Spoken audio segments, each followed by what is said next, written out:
I started WikiLeaks to solve a very interesting problem to me, which was to know the fate of man, to know the fate of mankind, insofar as that development of man is revealed by the development of his institutions and how they actually behave in practice internally.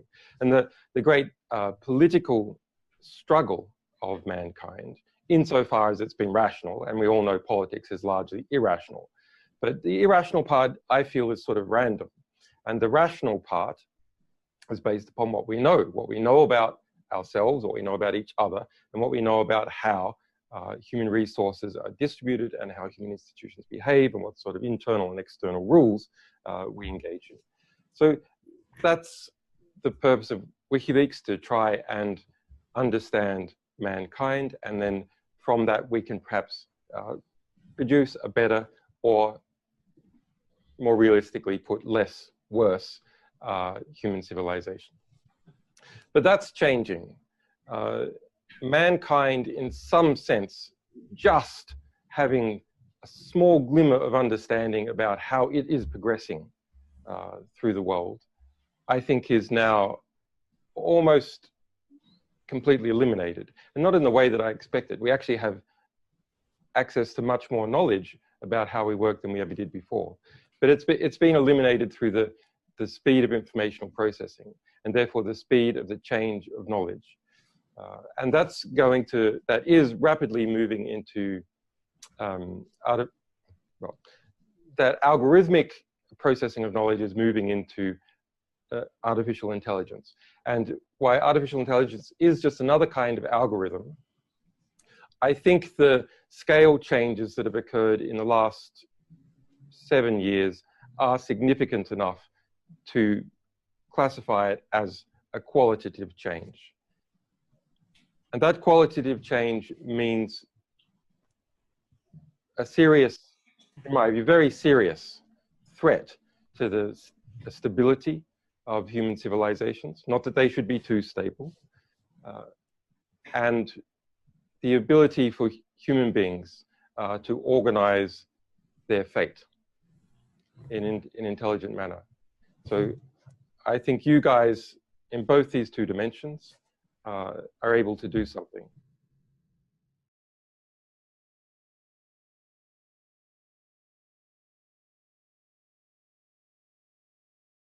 The interesting stuff I can't describe because I'm in an adversarial relationship with a number of states, a really serious adversarial relationship. And then the situation for detained people. And I have been detained in prison under house arrest and in this embassy without charge at any time in this country for almost 8 years now. And the difficulty for people who are detained in one form or another is monotony, absolutely. So I try and make each day as different as possible, as it possibly can be. And it's never different enough for me.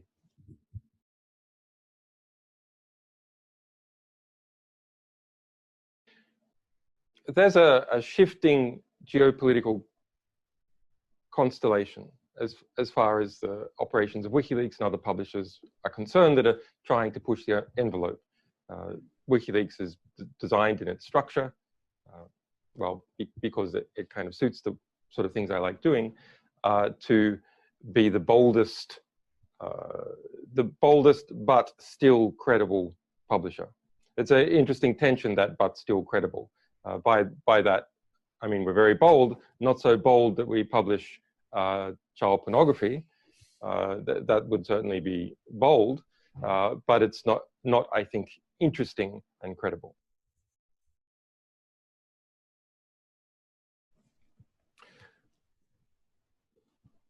Coming out of my experience with dealing with governments and in computer security industry, I got into encryption. I became an encryption engineer and ran a number of small companies and consultancies.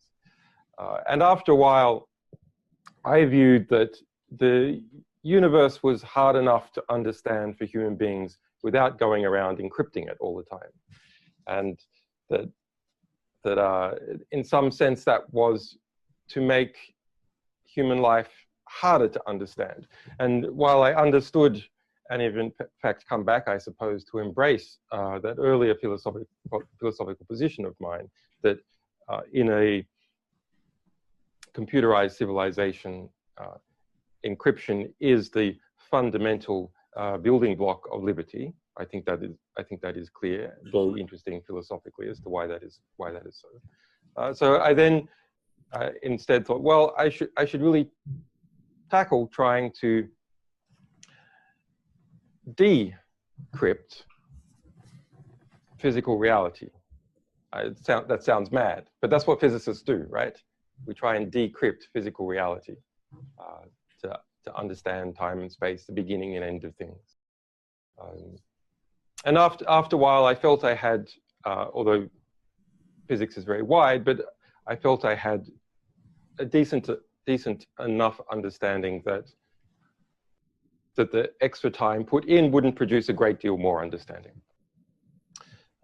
And so then I came back taking some of these concepts that have been developed in quantum mechanics about understanding flows of causality, how one thing causes another. And if you look at it to a particular interpretation through the flow of information, of how information from one thing that you're trying to measure goes on to cascade causality across others, and then eventually to the person looking at it. And so I thought why not take that concept, which can perhaps be described in the way that WikiLeaks uses it as causality amplification. Some small amount of capital leading to a larger amount of information, leading to a cascade of effect. And try and put that into place to help understand human civilization. And while that's in some sense a very ambitious and impossible project, along the way to have some fun and achieve some important blows for justice, which is satisfying when you're doing it. It's very, very, very satisfying to see innocent people, for example, walk out of prison with one of our publications above their head, you know, the key document used.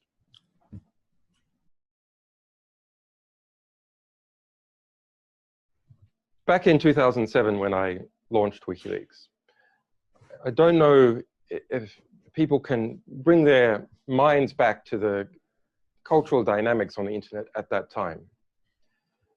It was, in some sense, far more controlling space than it is now. In other senses, far more open, because there weren't, the big players didn't dominate it as much as they do now. But the fight as to whether a WikiLeaks was culturally acceptable hadn't been had yet.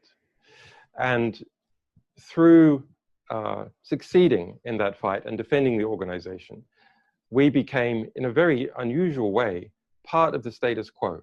Not of the status quo of establishments, obviously. Many establishments are opposed to us because we publish secrets, and all establishments are in some sense hypocritical and rely on keeping a different interior world to an exterior presentation. But WikiLeaks became a culturally established, such that there would be a tremor sent through the broader internet culture, which is now the broader Western culture, if WikiLeaks were to disappear. And that's a very difficult role to be in. What would it mean? It would mean that essentially the envelope for publishers and freedom of speech and the rights of citizens versus institutions and establishments would suddenly contract. So I personally and WikiLeaks are partly in the business of keeping the envelope wide, being that avant-garde where we're constantly crashing up against icebergs, constantly, trying to to smash through the ice, or at the very least maintain position, so that behind us there is a widened cultural space for liberty, broadly speaking.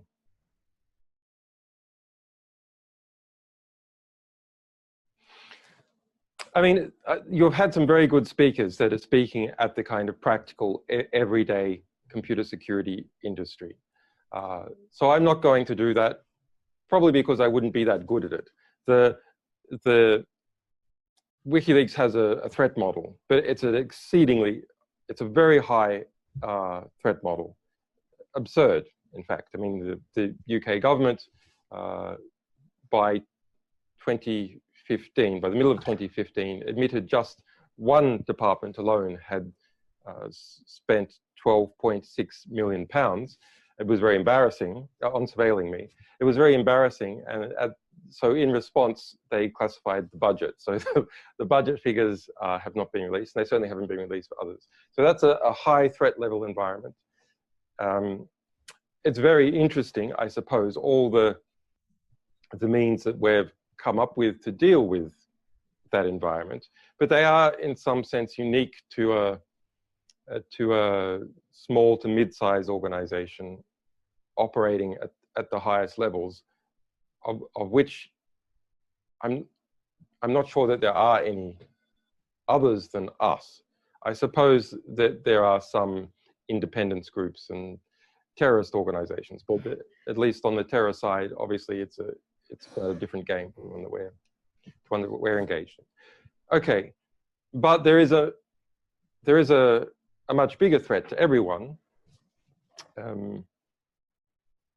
and I see it like this. Some of you, well,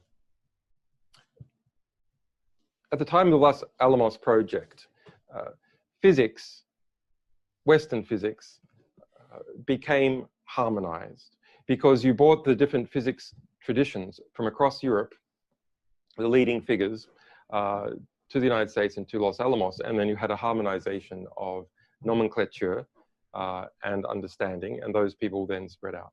So one of those people was Enrico Fermi, an Italian physicist, very interesting man. One night, Enrico Fermi was out walking amongst in Los Alamos with some of his physicist buddies, and he looked up at the stars and said, "Where is everyone?"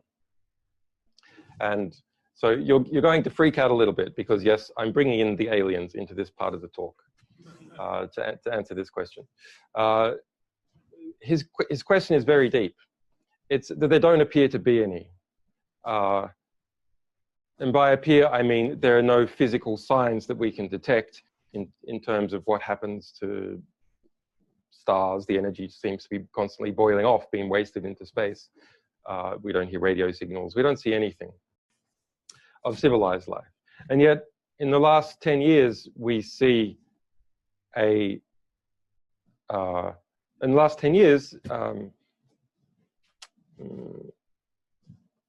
the astrophysics of planetary astrophysics has shown that there's tens of thousands of extrasolar planets that we have actually detected on an individual basis. And from that, you can assemble the probabilities of there being Earth approximating planets. And there's hundreds of millions, maybe billions, just in this galaxy. So the question then becomes, well, where is the civilized life? Why don't we see it? Why don't we see any signs of it anywhere? And so the answers to that are, well, it could be the reasons we don't see signs of civilized life with our increasingly powerful measurement apparatus is because life simply doesn't evolve, life itself. That's why we don't see civilized life. There's something very rare about the Earth that means that life here evolved. But when we look at the Earth and when we look at extrasolar planets, we don't see any reason why that should be true. In fact, we see organic amino acids in space dust and asteroids and so on. And we know that asteroids cross-pollinate. For example, there's asteroids here from Mars, bits of Earth has gone to Mars, etc. when we get hit by an asteroid and stuff flies off, etc. So there's quite a lot of reason to believe that the basic building blocks of life have spread widely. So my view, and I think it's the only view you can take so far until more data comes in, is that there's something very unstable about civilization. There's something very unstable about technologically advanced civilization that means it doesn't go on for long. And I think the answer to that is the very rapid competition, if you like, the light speed competition that occurs when you wire up the world to itself. And that very rapid competition can have two fates. And number one, it can produce very robust artificial intelligences that are then coupled with their states. You can see that panning out in the United States and China as they each shore up. They're going to take, those two forces are going to take essentially all the market. And the rapid competition between them with the backing and support of the states behind them, and the exacerbation of the commercial competition through geopolitical competition will lead to an uncontrollable desire for growth in artificial intelligence capacity. Leading to very severe conflict or stultification. There's interesting, you can follow these trajectories in different ways. It takes too long to describe. So I think that's our biggest threat. It is geopolitical competition, removing what otherwise might be sensible human controls on the development of artificial intelligence. That geopolitical competition harnessed by and itself harnessing the largest artificial intelligence companies to ratchet up a process which human beings can no longer control. Not in the sense of there being killer robots, although of course Google is now putting its AI in drones and so on, so yeah, there are killer robots.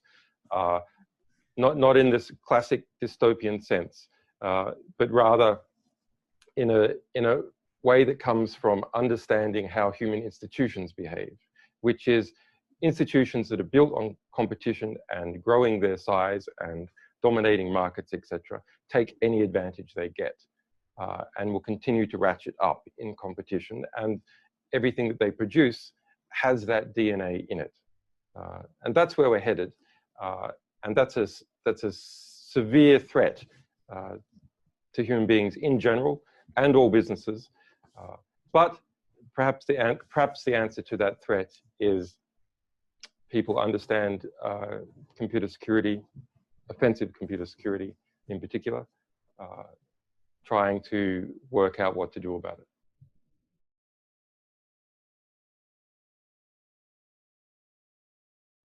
The nation states haven't been around that long. Most people don't understand that the Westphalian system has only been around for about 400 years. And in fact, most nations, not states, but nations, communities of people,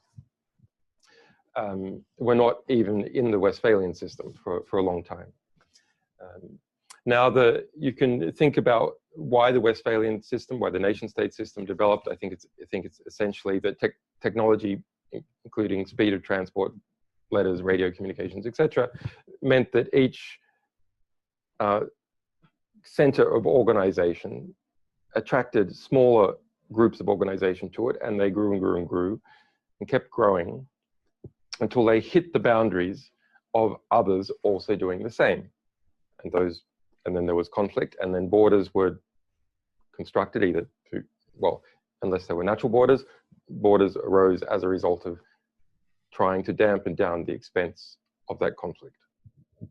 Okay, and there's clear physical reasons why that arose. It's a geographical conflict, and geographical basically means a two-dimensional spatial conflict. But the internet has no two-dimensional spatial nature.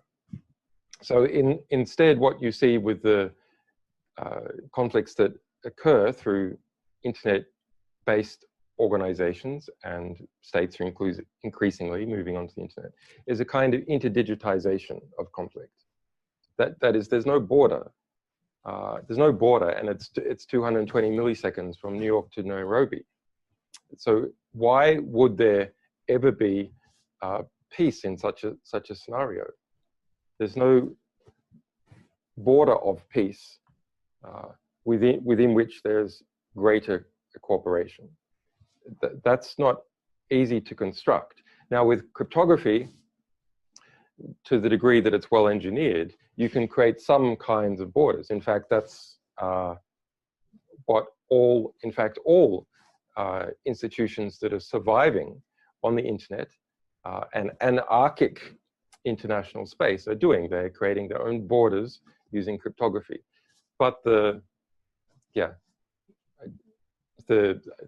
size of the attack surface for any decent sized organization, and the number of people and different types of software and hardware that it has to pull inside itself means that that's very, very hard to establish. And things are moving so fast that I don't think it's really possible for organizations to come up with borders that are predictable enough and stable enough to eliminate conflict. Therefore, there will be more conflict. They're kind of, they're sexy because they have a lot of power and that they conform to certain classical human models that we've culturally absorbed over the last at least few hundred years, and the notion of a well-defined cultural other. But I think they're small players, really small players in this game as it goes forward. You look at what Google and Baidu and Tencent and Amazon, Facebook are doing in their basically mass open cut harvesting of the knowledge of humankind as we express it when we communicate with each other, if some people do on Facebook, or uploaded YouTube videos, or deals between different companies to get hold of their data. That classical model, which people in academia have called surveillance capitalism, namely you acquire capital through surveillance. The capital is the data, and then you sell it to advertisers, basically. That's changed now. It's really a very, very interesting and important and severe economic change, which is to take the surveillance capitalism model and transform it instead into a model that doesn't yet have a name, but we call it the AI model, which is to use bait and switch techniques that Google and others have done to provide enticing services to get hold of data, and then using that vast reservoir, train artificial intelligences of different kinds, and thereby replacing not just intermediating sectors, which things, most things you do on the internet are, in some sense, more efficient intermediations, but to actually take over the transport sector, or to create whole new sectors. And even just the transport sector alone, this is worth trillions of dollars more than the advertising intermediation sector. So it's and to be a player in that game, you have to have the vast reservoirs of data. And Europe doesn't even have one. It's incredible. It could have perhaps could have struggled forth with one. But of course, the AI companies in the UK have mainly been bought out by US companies. Similarly with Germany, I'm not sure I don't know whether China has been buying out European companies. But if you look at things like the European privacy legislation and the tradition of privacy, not so much from UK, but emanating from Germany and Germanic Europe culturally, that while it's kind of dear to me as someone who understands about the importance of privacy, It has meant that a European company has not been able to emerge, although I think there's other reasons as well why it hasn't, that could harness all the data of Europe, pull it together, and use that to train artificial intelligences in the way Chinese and American companies have.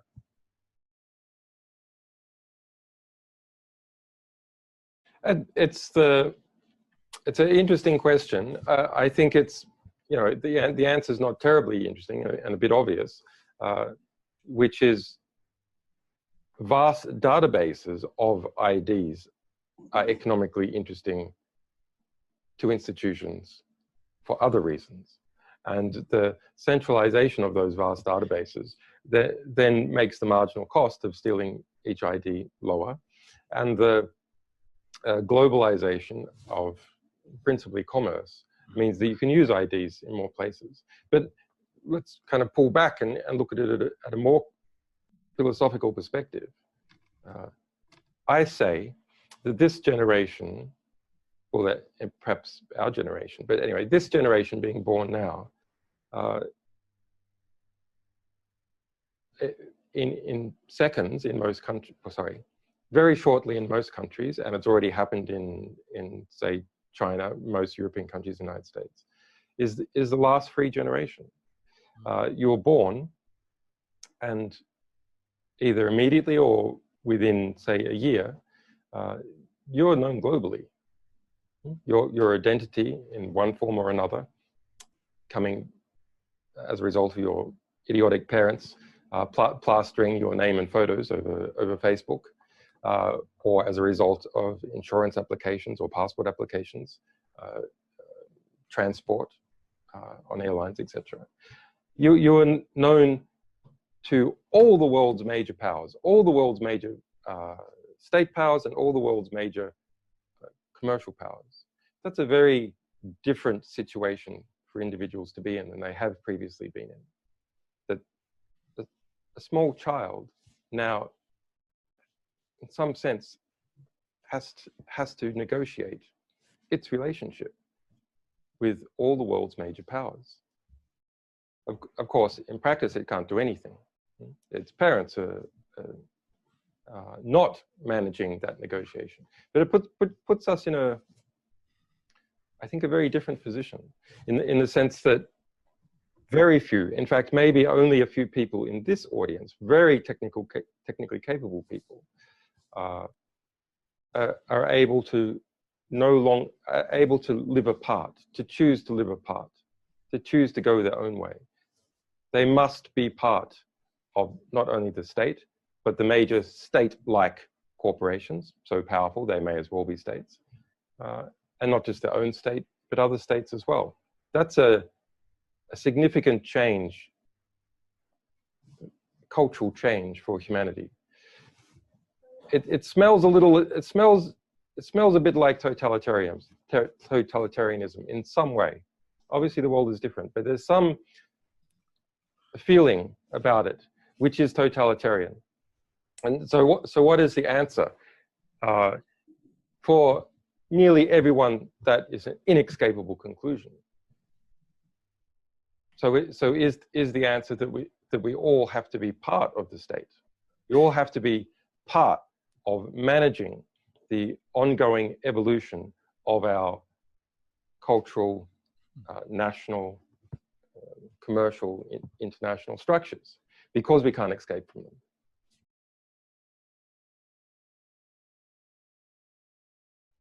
Well, I mean, journalists have one of the lowest approval ratings of all professions. I think the last study in the United States was about 25%. I think lawyers are just slightly lower. Congressmen are way lower. And just about everyone else is higher. Why is that? Well, it's a sad thing. It's a really sad thing. As someone who loves to document how human civilization actually works, we're in constant warfare with those people who are trying to distort the understanding of how human beings actually behave. including distortions by proxy, which is to come up with nonsense about WikiLeaks or me. I mean, there's been a lot of there's a lot of amazing plots that we've uncovered, in one form or another. I think my the favorite allegation is that I'm a cat torturer. No, seriously, AFP, Agence France Presse, put that everywhere, and even into the New York Times. So there's I don't really know where to start for people who aren't familiar with this kind of disgusting machine that the media is and how it works. Perhaps it's enough to say that most human wars have come about as a result of lies. And that seems absolutely clear in democracies, that democracies have to be lied into war. It's a very serious ongoing problem. It has resulted in the deaths of millions of people in the last 50 years. And you can do a calculation. How many deaths is each journalist responsible for? And I did it in the United States because, not meaning to pick on it, but there's figures for the total number of political journalists. It's about 5,000. It's something like 200 kills per journalist in the last 20 years, just the US journalists alone, because they would not do their job, they would not be accurate, and because they lacked courage.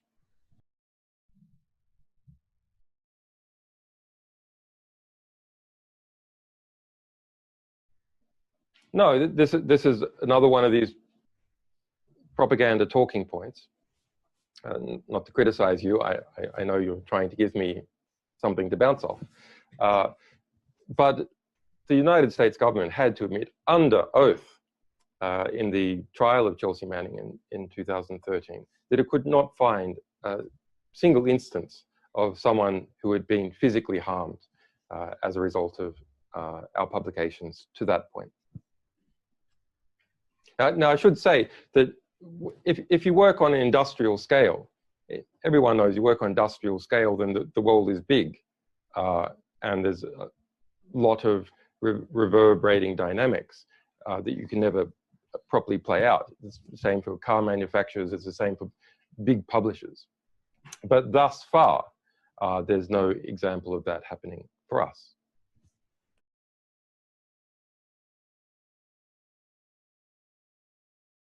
Yeah, I don't know. No, I mean, I do know, but I don't know what I should answer in response to that question. It's an interesting diplomatic back and forth about, well, really about in my view, the alliance structure, the Western alliance structure between the United Kingdom and the United States. That's caused problems for many people in the UK for a long time with injustice in relation to extradition cases, and quite a bit of prestige as well, quite a bit of state pride involved. States never liked to be forced to follow their own rules. In fact, they define themselves in significant degree as having power by violating their own rules. That's one of the key ways in which states demonstrate the supremacy of their power, is that they're the one group that doesn't have to obey its own rules. And that's true in my situation.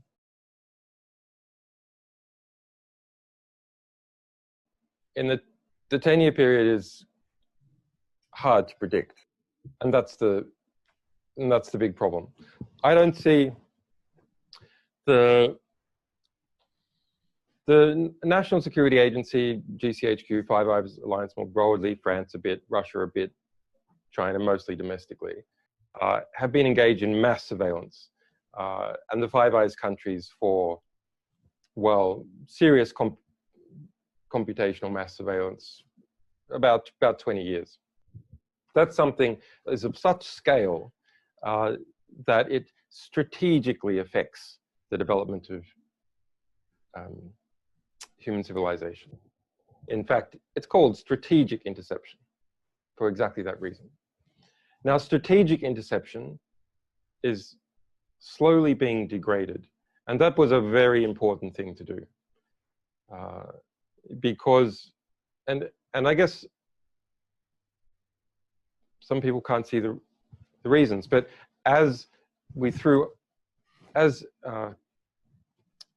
the majority of the world's populations threw itself onto the internet, we merged our human societies with the internet. So the result is that whatever the security structure of the internet, our human societies also became part of that. And that structure was, in part, mass strategic interception. Now, I worked on this for years, many other people as well, and we had a really big hit in 2013 with the Edward Snowden revelations that smashed that into the consciousness, not of the average person. I think that was a negative, actually, because they all became paranoid about what they were saying and became fearful and conformist. But we smashed that into the minds of engineers. And engineers thereby felt ennobled, and that they were part of the flow of human destiny by including encryption into the communications protocols. So that has checked a very dangerous development. And we're left then with the other dangerous developments, of which, the important ones are the ones that I described. I don't think that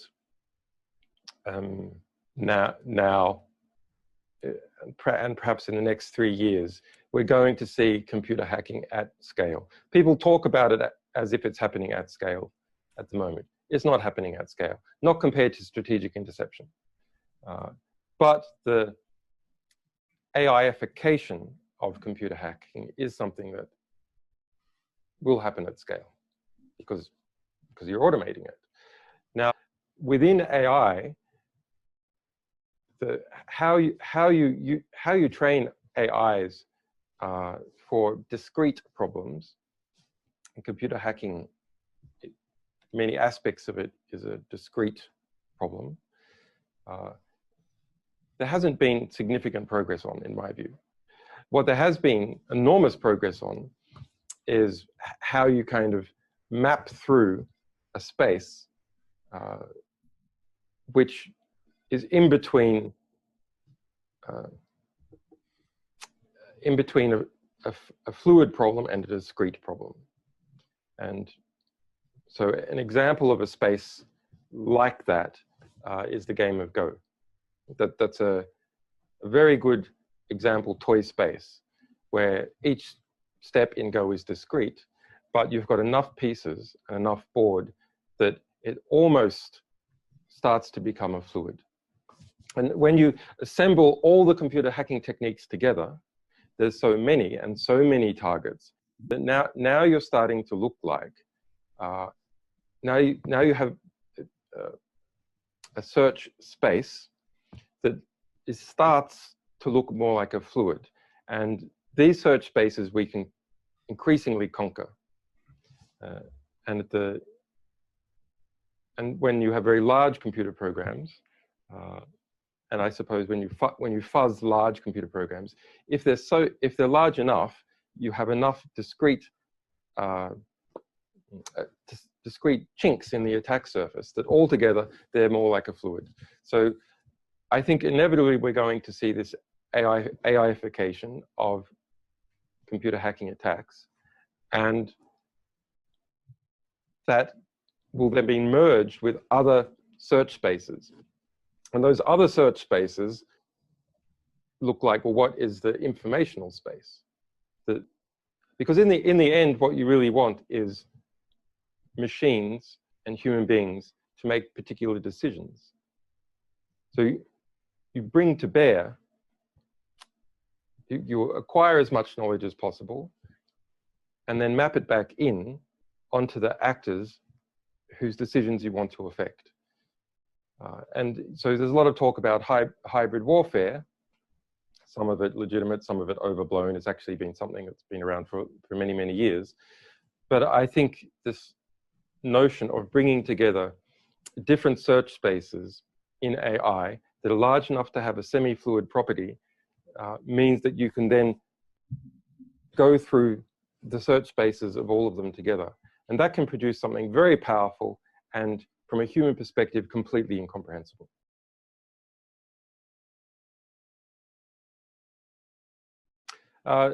Yeah, I mean, I guess human beings are very adaptable. It's their best quality and their worst quality. They adapt to doing nasty things. They adapt to being on the receiving end of injustice, and they cease complaining about it. The real question is when, not whether, but when the UK government will follow its treaties that it has signed up to. If we look in my particular situation, okay, yes, everyone understands there's a vast political and geopolitical dynamic that's intimately connected with the United States, but it is instrumentalized in practice by UK intelligence services and police, who will physically arrest me and hold me for whatever the US wants to do with me. So, but what is the excuse to actually do that, to enable those budget spends? The excuse is, in a case that I was never charged for, where the extradition warrant has already been dropped, where I repeatedly won, they say that they're going to keep around the warrant, the UK end of the warrant, for the Swedish extradition, which I won. They're going to keep around that warrant, despite me winning that, because I came in here, and perhaps they might want to, they haven't, but perhaps they might want to charge me with a bail violation. This is the technical excuse. They haven't. Twice the UK courts have refused to do so. Why? Well, because if you move your house arrest location to pursue a parallel legal process, a higher legal process, which is an asylum application, that's not a bail violation. Okay, but what if it was? What if you disagree with that analysis and you say, that is a bail violation? Well, okay, even before I came into this embassy and applied for asylum, which is everyone's right, everyone in this audience, if you are genuinely being persecuted, even before I came in this embassy, if you add up the time in prison under a very grueling house arrest for 18 months, I've already done 3 times the maximum amount of time under UK sentencing legislation. And UK sentencing legislation values house arrest at 50% of prison time. That's the law. So there's, not only is this a bogus warrant that it has no purpose, if you, as the judge did a couple of weeks ago, they say, well, maybe if he came to court, I might want to charge him. So that's why I need to keep that warrant around. Okay, but if that occurred, there could be no possible prison time, because I've already served more than 3 times the maximum possible prison time, even before I was awarded asylum. If you include the time in the embassy, which you should, because the UN has assessed it and said, if you legally block someone from leaving the country, that's a form of detention. That would be 10 times the amount. So the real question is, when is the UK government going to uphold the treaty obligations that it has signed and uphold basic justice principles within UK law?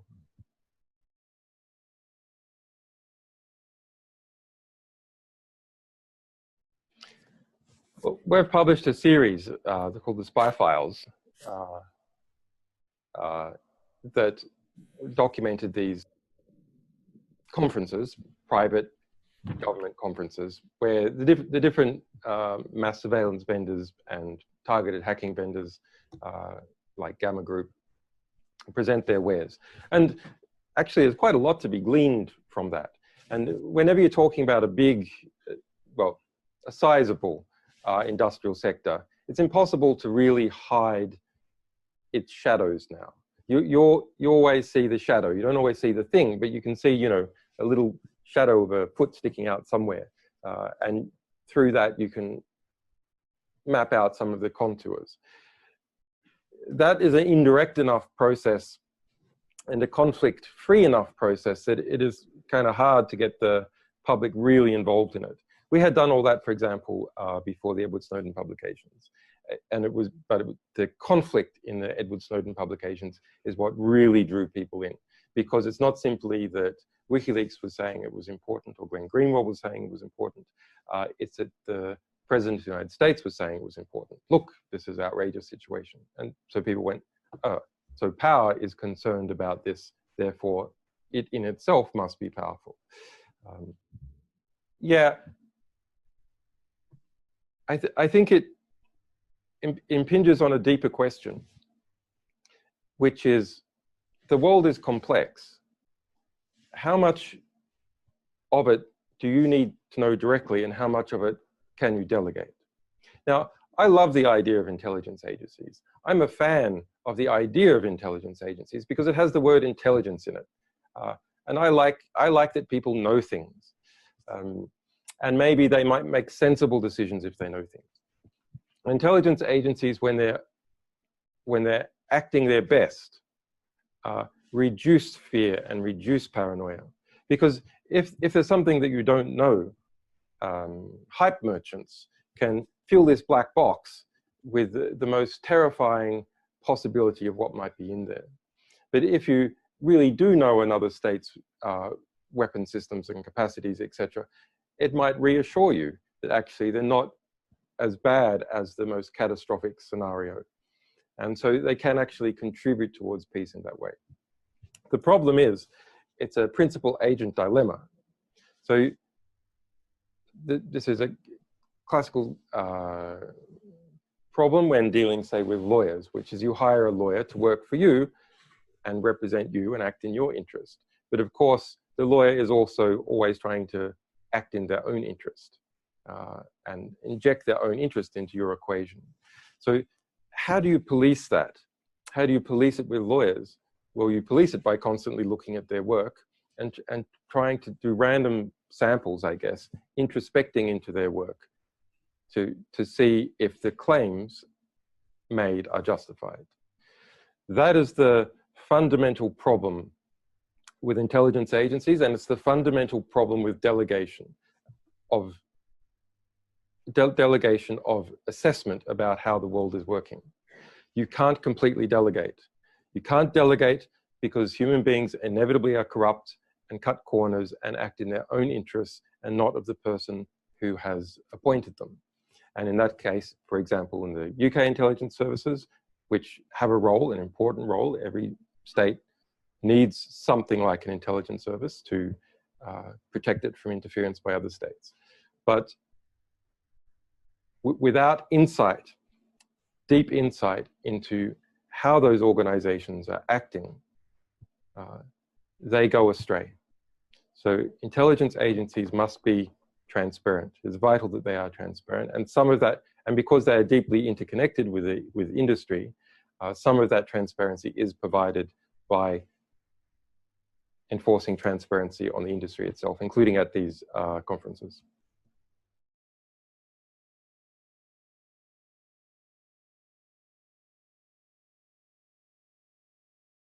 I mean, it's a big dilemma.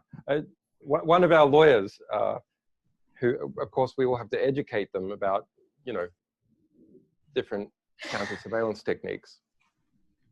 But they said, "God damn it, you know what we should do? We should like buy up some chunk of Madagascar or Patagonia or somewhere and just ban every electronic device from it. It's like a radio wave electronic, well, high intensity radio wave, free area because of that constant buffeting that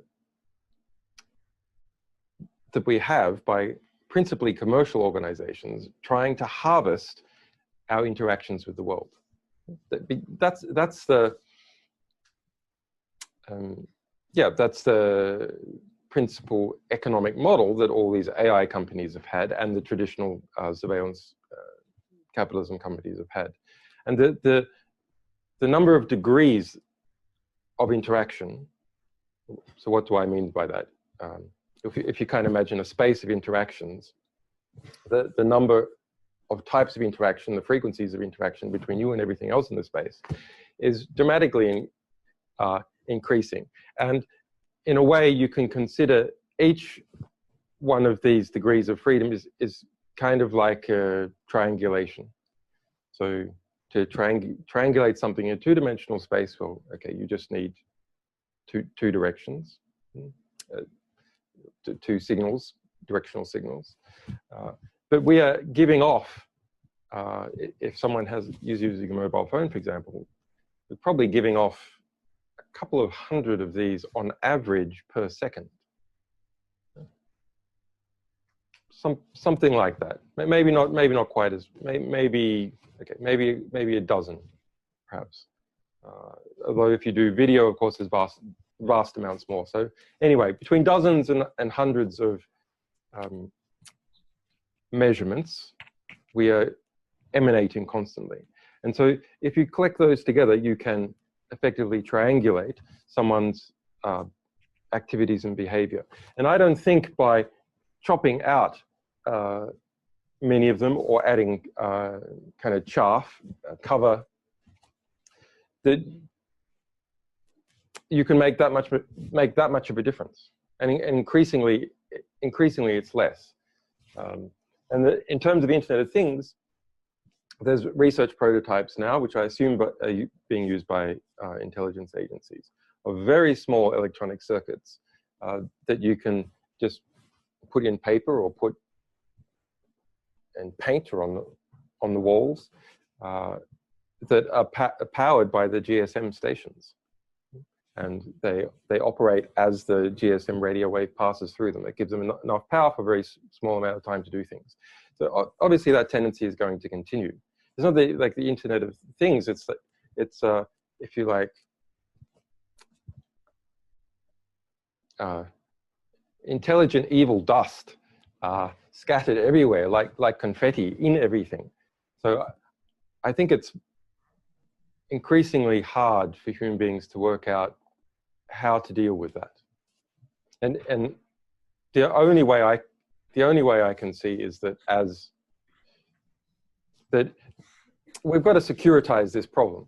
Computer security industry is it's been engaged in outrageous securitization for a very long period of time, hyping up threats, etc. I get how the game is played. It needs to be securitized in a different way. We need to securitize by securitize, I mean, you turn something into a threat and thereby change behavior or get economic gain from it.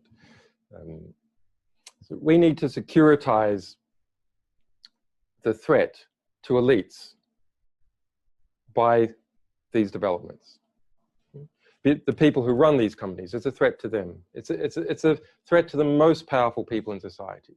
And to eliminate the notion that there's a place that powerful people can hide from, or skilled people can hide from this phenomenon. And that's the way to get all those people who have an ability to make a difference, to make a difference.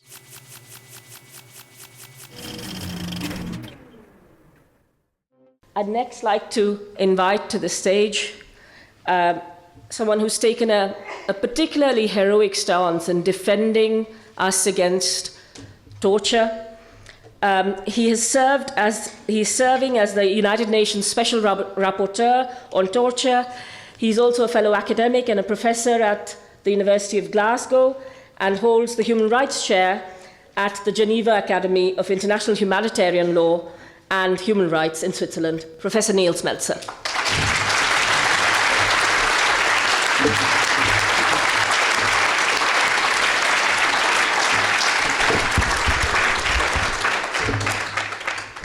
Thank you.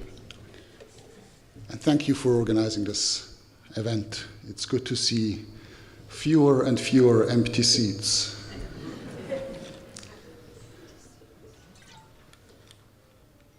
And it's good to see more and more representatives of the press being interested.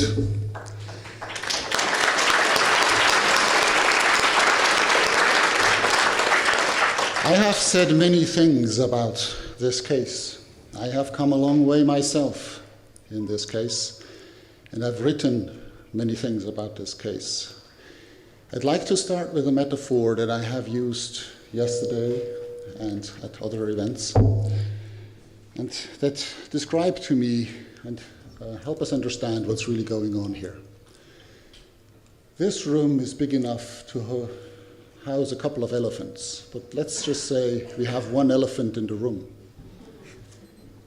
You switch off the lights, it's pitch dark. The elephant is over there in the corner. And now I take a flashlight and I point over in that dark room. I take a flashlight and I point in the other corner. Where will all of you be looking? The other corner, right? Now Julian Assange has taken the flashlight in that dark room and he pointed at the elephant. The elephant of war crimes, the elephant of misconduct under the color of law, the elephant of serious violations of human rights and impunity.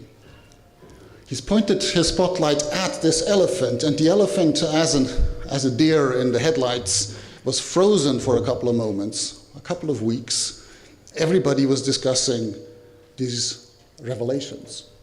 But then the elephant snatched the spotlight and they turned it over and pointed it at Julian Assange. The room became dark, and the only thing we could see in the room is Julian Assange in the corner and the spotlight pointing at him. And now everybody was discussing Julian Assange's character, Julian Assange's private habits. Was he wearing shorts or long pants during his video conferences? Was he skateboarding in the embassy? Did he feed his cat? Did he smear things on the walls of the embassy? I mean, absolutely trivial things compared to the revelations that he made. Who is the one that has the spotlight? It's certainly the governments and the media. The media are the link. The media are the ones that observe the governments for us and then are supposed to inform us, to empower us, not just to entertain us. But if the media wants to talk about skateboards, we just want to read about skateboards. We're not looking at the elephant in the dark. And I think this is what this is about. This is why everybody's discussing, is Julian Assange a good man or a bad man? Or what has he done? Is that a good thing or a bad thing? Or could someone have been endangered potentially? No one has ever heard of anyone being harmed by the revelations, but theoretically it could be harmful, so we have to extradite him to face justice. But no one discusses the people that were murdered on film. They were not endangered, they were murdered. And you can hear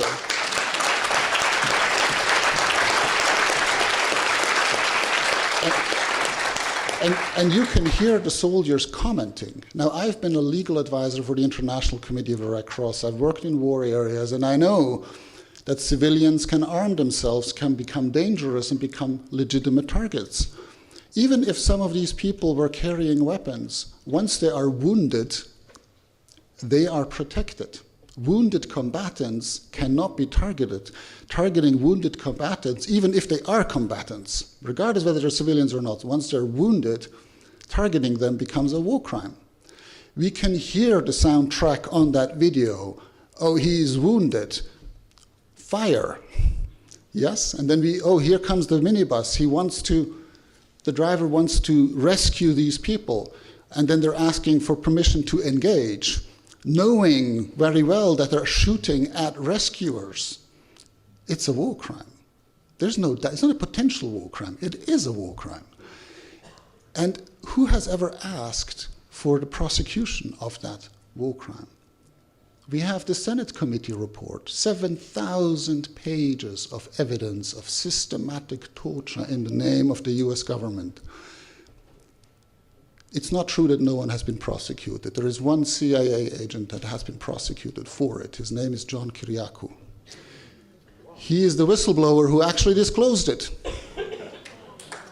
No one else has been prosecuted for the most serious crime of torture. So then we have, and there's evidence, I mean, that's a report by the Congress, by the Senate. That's not an NGO report, and I'm not belittling NGOs, but I'm saying this, a branch of the government recognizing that the government had a systematic policy of torture.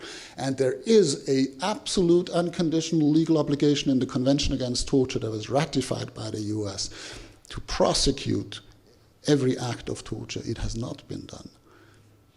But we're prosecuting the person that has leaked the information, Chelsea Manning, and we're prosecuting the journalist who has published the information. And then the UK is doing the same. The UK was an ally, obviously, of the US in this, and the UK Parliament investigated and made a report last year, confirming that the UK involvement in a CIA torture program was much more substantial than we suspected, and asked for a judicial inquiry. Now, taking a good example of the American government, the UK government this summer cancelled out this inquiry. We're not going to prosecute. But then, in correspondence with me, the UK government claims that it doesn't condone torture. It is proud to cooperate with the UN Special Rapporteur. But when I make a report to the UK about its involvement in torture, and I ask them to investigate their own involvement, I don't receive a response for 5 months. And then I receive a one-pager saying, we reject any allegations of torture, and Julian Assange is being treated in accordance with English law. When precisely the opposite was the result of my investigation. But it's not common law. So, by putting a spotlight on Julian Assange, these states have deliberately created a monster, a purported rapist, narcissist, hacker, and spy. And this poisoned narrative has really intoxicated the whole public. I was intoxicated by it. I didn't even know about it. I didn't know Julian Assange. I didn't know about his case. But when his legal team approached me a bit more than a year ago in December 2018, I declined to get involved because I had this visceral reaction of, I'm not going to defend this rapist and narcissist. And I'm the special rapporteur on torture. I mean, would you think I'd be a bit more discerning? But I had this visceral reaction myself. So I'm not blaming anyone for having this initial reaction. It's natural because we absorb through the media these types of attitudes. But then when, luckily and thankfully, his legal team approached me again and sent me a couple of pieces of evidence, I started to get intrigued because I realized immediately when you scratch the surface, things don't add up. This whole narrative is not supported. It collapses. And the more you start to dig, the more dirt comes to the surface. And so I was intrigued, and I went to visit him with 2 medical doctors to have an objective basis, a psychiatrist, a forensic expert. We visited him for 4 hours. We had separate medical examinations and bilateral discussions with me, and all the 3 of us came to the conclusion that he showed clear patterns of psychological torture. I reported to the UK government thinking, well, this is the UK now. I mean, that's the rule of law. I'm just going to, they're going to investigate and we're going to sort this out and I can go home. Well, home I went, but I waited for 5 months to get this response that I told you about. And that response was just, we reject any allegations of torture. And then, obviously, Julian Assange's state of health deteriorated to the point where I was genuinely afraid he might die in prison. And let me make it very straight. Psychological torture is not torture light. Yeah? Psychological torture aims directly at destroying the personality of an individual by isolating them from all positive influences, by manipulating their feelings, exposing them to constant anxiety and stress, overstimulating their nervous system to a point where the forensic expert explained to me the nervous system simply collapses at some point and takes permanent damage. Some traces of which we could already confirm in those physical examinations. I was just profoundly shocked. I could not imagine a year ago that I would ever get into a situation where a state like Sweden or a state like the UK would refuse to engage with me as the United Nations Special Rapporteur that's mandated by states to investigate cases and to ask questions to them, that they would refuse to engage with me. And then they accuse me of having lost my impartiality because I speak at events like this. Well, they're not inviting me to their offices. And I'd like to inform the public about what the government is doing.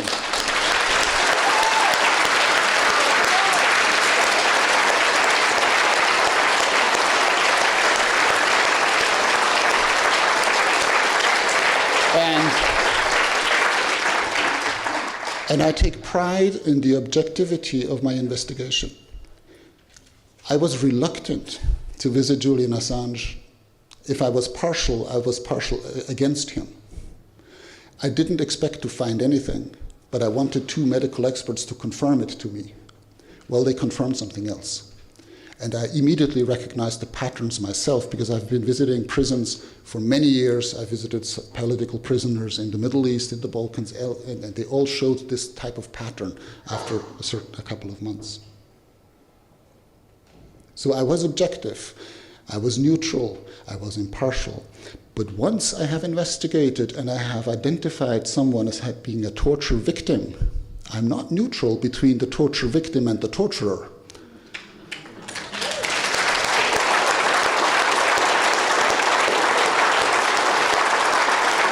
So, the other aspect that governments criticize me, they say, well, you know, Mr. Meltzer, this is not really in your core mandate. This is not real torture. You know, this has nothing to do with your mandate.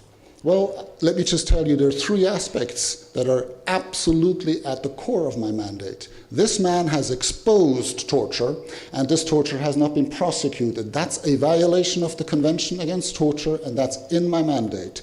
Secondly, this man has been tortured and continues to be tortured. Psychological torture. If anyone wants to know exactly what I mean by this, read my upcoming report. In 2 weeks it will be published to the Human Rights Council on psychological torture. Thirdly, if this man gets extradited to the United States, he will be tortured until the day he dies. Because the prison conditions in the supermax institutions amount to torture and other cruel, inhuman, or degrading treatment, not just by my standards, but all my predecessors, and even Amnesty International, that otherwise is not very supportive in this case, recognizes that those conditions of detention amount to torture and other cruel, inhuman, or degrading treatment. There is no way he can be lawfully extradited to the United States. Not because of what he has done, not because of what he will be facing there. So I think it is absolutely time for all of us to switch on our own spotlights and point it at the elephant in the room, to refuse to discuss the personality of a man who has done more than his share in serving our society, and identify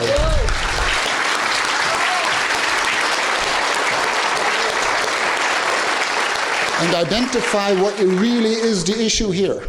We cannot have states that allow unchecked power. Human beings cannot manage unchecked power. That's why we created the separation of power. That's why we created checks and balances. Now, these checks and balances, these branches of government tend to collude with each other if we don't supervise them. And that's why we have the free press that's tasked to do that. But the press that doesn't do that isn't free. It's not a press at all. It is just a public relations department of those governments.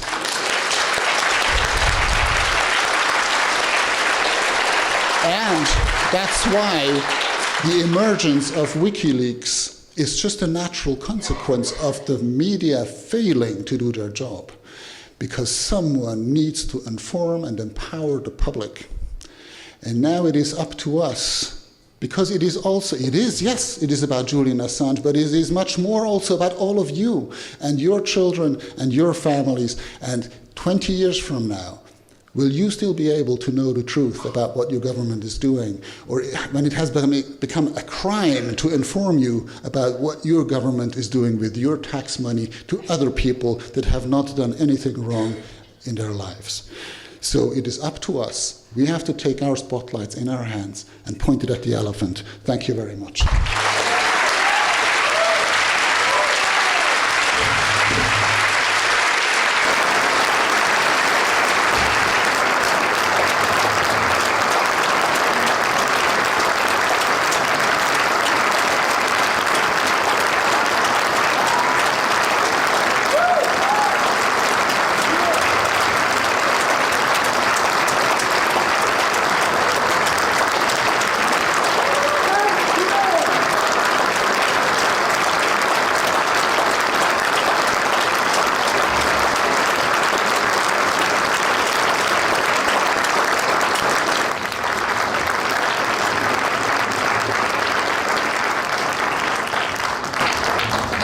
Thank you all for being here tonight. It's heartening to see so many who are interested in this case, which is of such utmost importance. I visited Julian on Sunday, and it was good to see that he is a little better after he was moved out of the isolation in the health ward. That was, of course, a result of a lot of pressure by the lawyers, mostly behind the scenes, pressure from the general public, and interesting enough, because the inmates in Belmarsh prison petitioned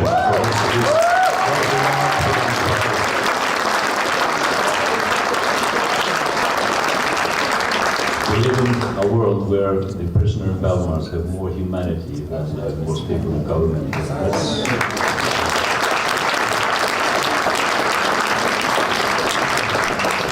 But it's always difficult to leave him behind when you would exit and go out of Belmarsh prison. It's always, your heart sinks to know that he has to spend more time there. And I was standing there outside the Belmarsh and watching back on these ugly walls surrounding the prison. And I was thinking about the walls and history. We recently celebrated that it was 30 years since a wall was torn down, a wall that was raised to imprison people, to keep them inside, and to keep the truth on the outside. The wall in Belmarsh is keeping a man on the inside who exposed the truth to us. How on earth did we come to this position that we have to fight for the freedom of an innocent man, a journalist who exposed the truth? That is a serious thing that we are now facing. And in 3 weeks, of course, we're going through the hearings. The opposition, the United States government, has shown some of its hand, what they're going to maintain, and it's alarming to read through these documents. It's alarming on many reasons. Of course, they maintain that he is not a journalist to start with, which is outrageous. It's outrageous as some actually in journalism are still maintaining that they have some qualms about asserting him as a journalist. I say it's outrageous. We're talking about a man who's been a card-holding member of the Journalist Union of Australia, MEAA, for more than a decade. It's outrageous to call a man a non-journalist who had received the highest journalistic award bestowed in his country, the Walkley Award, which is the equivalent of the Pulitzer Prize. It's outrageous that somebody will maintain that he's not a journalist, a man that has, and the organization that he was founded and is editor of, received almost 24 awards since then for the publications, for the achievement. So of course he's a journalist. And we don't want to live in a society where Trump or Pompeo decides who is a journalist or not, or for that matter, Boris Johnson. If you give that power to the political elite, that is basically taking away a lot of press freedom. That's basically giving them the power to decide what is news and what is not. So it's outrageous to see that. But of more concern is that it is maintained in these documents that were submitted just recently, only about a week ago, that they're of the opinion, the Americans, that the First Amendment protection does not apply to foreign nationals. Does not apply to foreign nationals. what does that mean? It means that on the same time that they are deciding that they can go after any journalist anywhere in the world, at the same time they decide that they are saying that all non-US journalists, all foreign journalists, do not have First Amendment protection. That is outrageous. It is totally outrageous and put everybody, every journalist at risk who is covering national security issues, who are covering anything that might embarrass the United States and that they might perceive as being in opposition to their interest. That is a very serious concern. They also outline what kind of condition Julian can expect if he is renditioned to the United States. We are talking about solitary confinement. They admitted, they don't call it solitary confinement, we don't call it solitary confinement, they say. We call it just special administrative measures. And we know all these wordplay. I mean, what do they call torture? No, enhanced interrogation technique. So he is facing terrible condition and a certain death in America if he's extradited. And of course, it will be a huge battle ahead. I'm sure that Jennifer will talk about the precedent being set here for journalists, which is extremely serious. This is a basic attack on press freedom. It is outlined that there has been a lot of harm done by the publication of 2010-11. An entire decade has passed that they've not been able to present any evidence of physical harm to anybody. At the same time, what did WikiLeaks expose? Let's talk about journalists who were killed. Remember the collateral murder video where 2 Reuters journalists were slaughtered with hollow explosive bullets, which are designed to penetrate tanks and armored vehicles. Let's remember the names. The excellent photojournalist Namir Nur-al-Din and his assistant Said Sma from Reuters. Let's not forget that WikiLeaks exposed the cover-up in Spain, where the government was complicit in covering up the investigation and the justice for Jose Cuso, the Spanish cameraman that was bombarded on the balcony of the Palestine Hotel when the US Army entered into Baghdad in 2003. There was a blatant attempt to cover that up. And those are just the journalists that we exposed the killing of and the injustice and the war crime that was basically involved in their deaths. But all the other, the war crimes, the corruption, the truth about these 2 wars, the truth about Guantanamo Bay,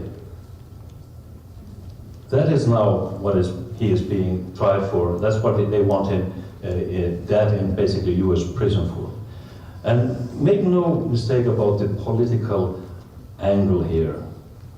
When Mike Pompeo was director of the CIA, he coined this term that WikiLeaks was a non-state hostile intelligence service. What does it entail? Yes, he was giving the argument that they would then push that this was not journalism but espionage, that they would go after Julian on that basis, the Espionage Act.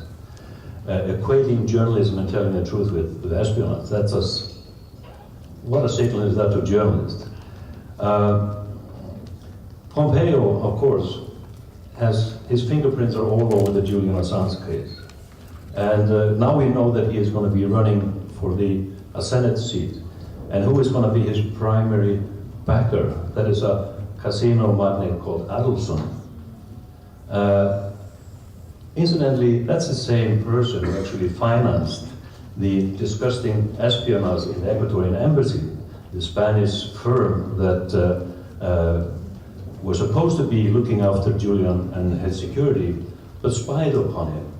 Spied on meeting with the lawyers, with doctors.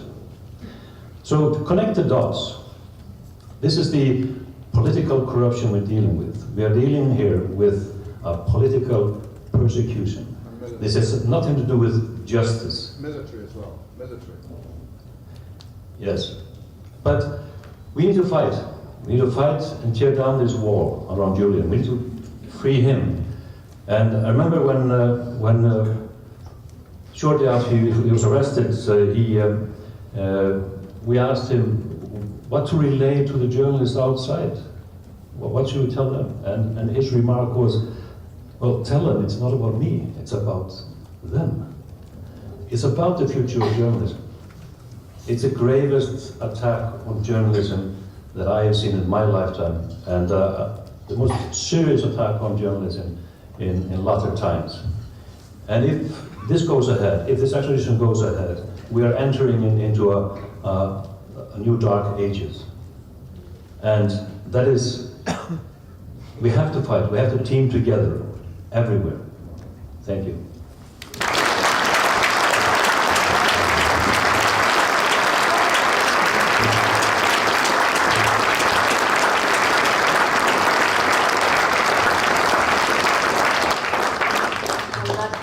Defense of Julian and of the profession of investigative journalism from the Icelandic investigative journalist who has won 3 awards from the National Union of Journalists in Iceland, the only journalist to receive that. So thank you, Kristen.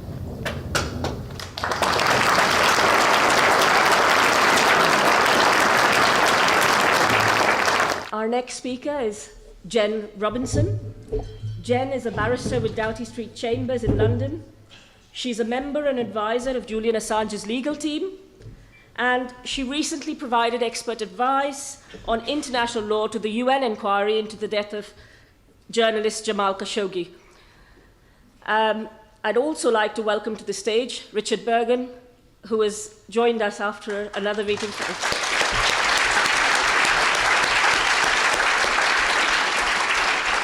Over to you, Jen.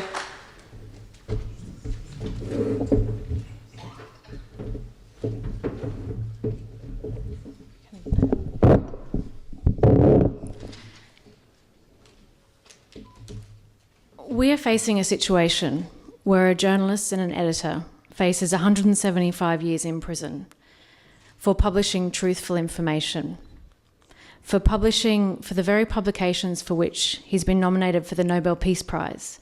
He's won the Sydney Peace Prize and the Walkley Award in Australia for the most outstanding contribution to journalism. That is how stark the situation is, and that is how stark the situation is that faces Julian Assange. I always think it's important to remember what these publications were and their significance, the publications for which he now sits in a high security prison over in Belmarsh. Collateral murder, evidence of a war crime, the killing of journalists in a conflict where they pose no risk.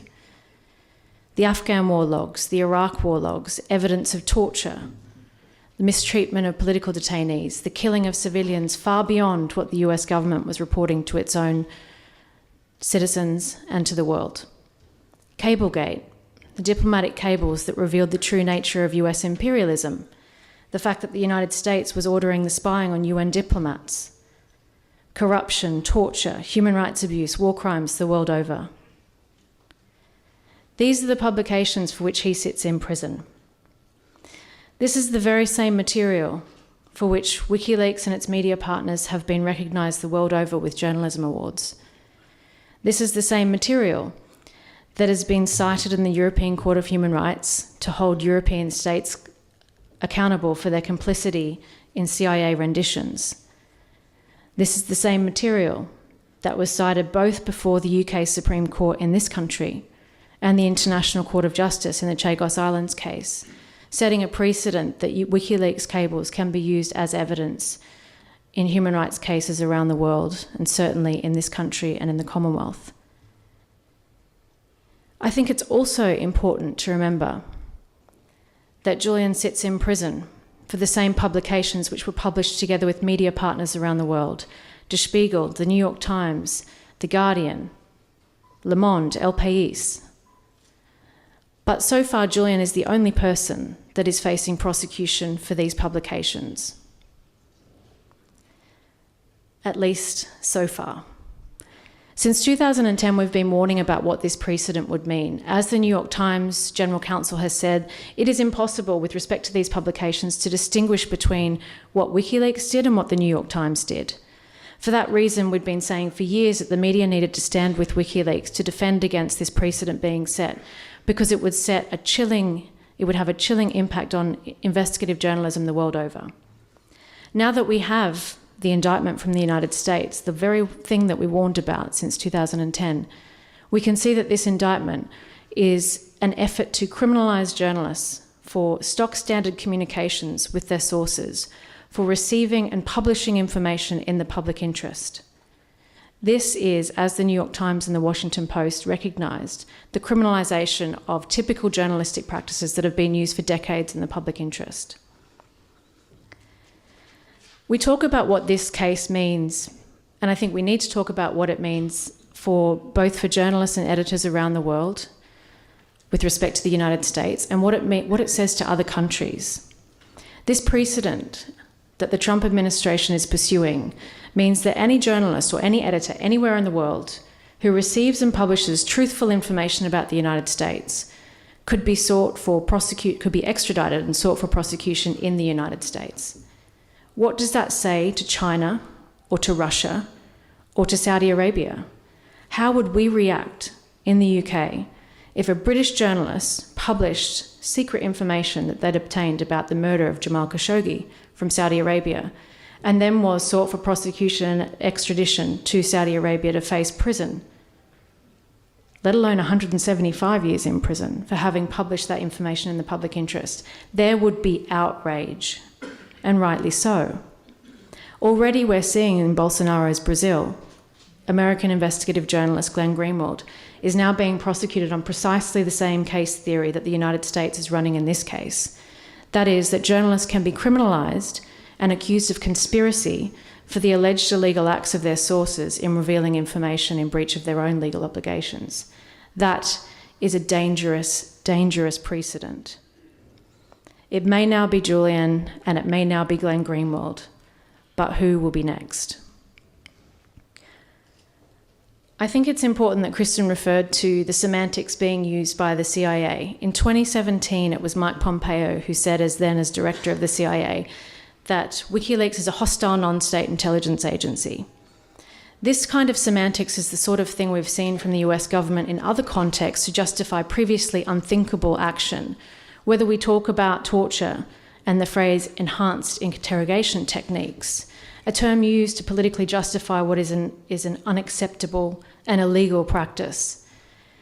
Whether we talk about unlawful enemy combatants, the phraseology used in the context of Guantanamo to lock people up in circumstances that we previously could hardly have imagined, in the United States at least. That is the precedent that's being used here, that a publisher, a journalist, and a journalistic organisation, an award-winning publishing organisation, is being branded a hostile non-state intelligence agency. We have to be very wary of what that semantics means, and now we're seeing it, not just in bluster from the director of the CIA, but now in the arguments of the Department of Justice in arguing that a foreign national shouldn't benefit from First Amendment protections. The extradition hearing is going ahead on the 24th of February. There'll be a separate 3 more weeks of evidence in May. Of course, we're preparing for a case that the world's superpower has had 10 years to prepare for. In circumstances where our legal meetings have been spied upon, we now know that my meetings with Julian were recorded and that evidence was handed over to the United States in breach of legal privilege. We also have had difficulty arranging access to Julian in the prison. We've had difficulty with visits. We had to threaten litigation in order to be able to hand him documents. He still doesn't have the correct computer facilities in prison to be able to defend this case. But we will do the best we can. It's really important, I think, to, at least Julian has asked me, actually, I saw him in prison this morning, and he's asked me to pass on his thanks to all of you who continue to turn up to protest this situation and to provide support both to WikiLeaks and to the Courage Foundation, which is fundraising for his legal defence.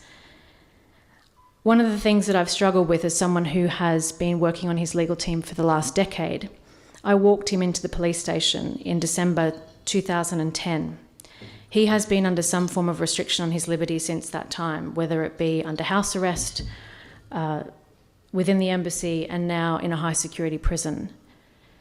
I have had to continually resist the normalisation of this treatment of an editor and an award-winning editor, and it's important that we continue to do that. So thank you for coming. And thank you for organising.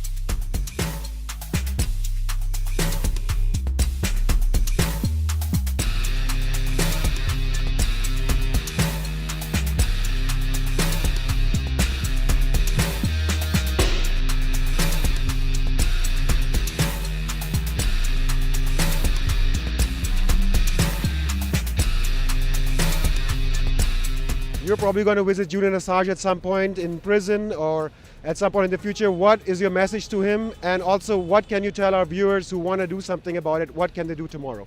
Well, I'm visiting him tomorrow. And I can tell you that I'm visiting him with a great deal of trepidation and a sense of guilt, because I'm going to go in there and then I'm going to get out and he's going to still be in there. I will convey the spirit of defiance, the spirit of solidarity and support towards him. We had a demonstration, our party, our movement, DM25, Mayor25 in Athens. Now, as we speak, our members of parliament were outside the British Embassy. On the 10th of March, we are releasing EuroLeaks, the recordings that I made during the Eurogroups of 2015, something that Julian and I have planned a long time ago. So the struggle to give people their voice and their right to know continues.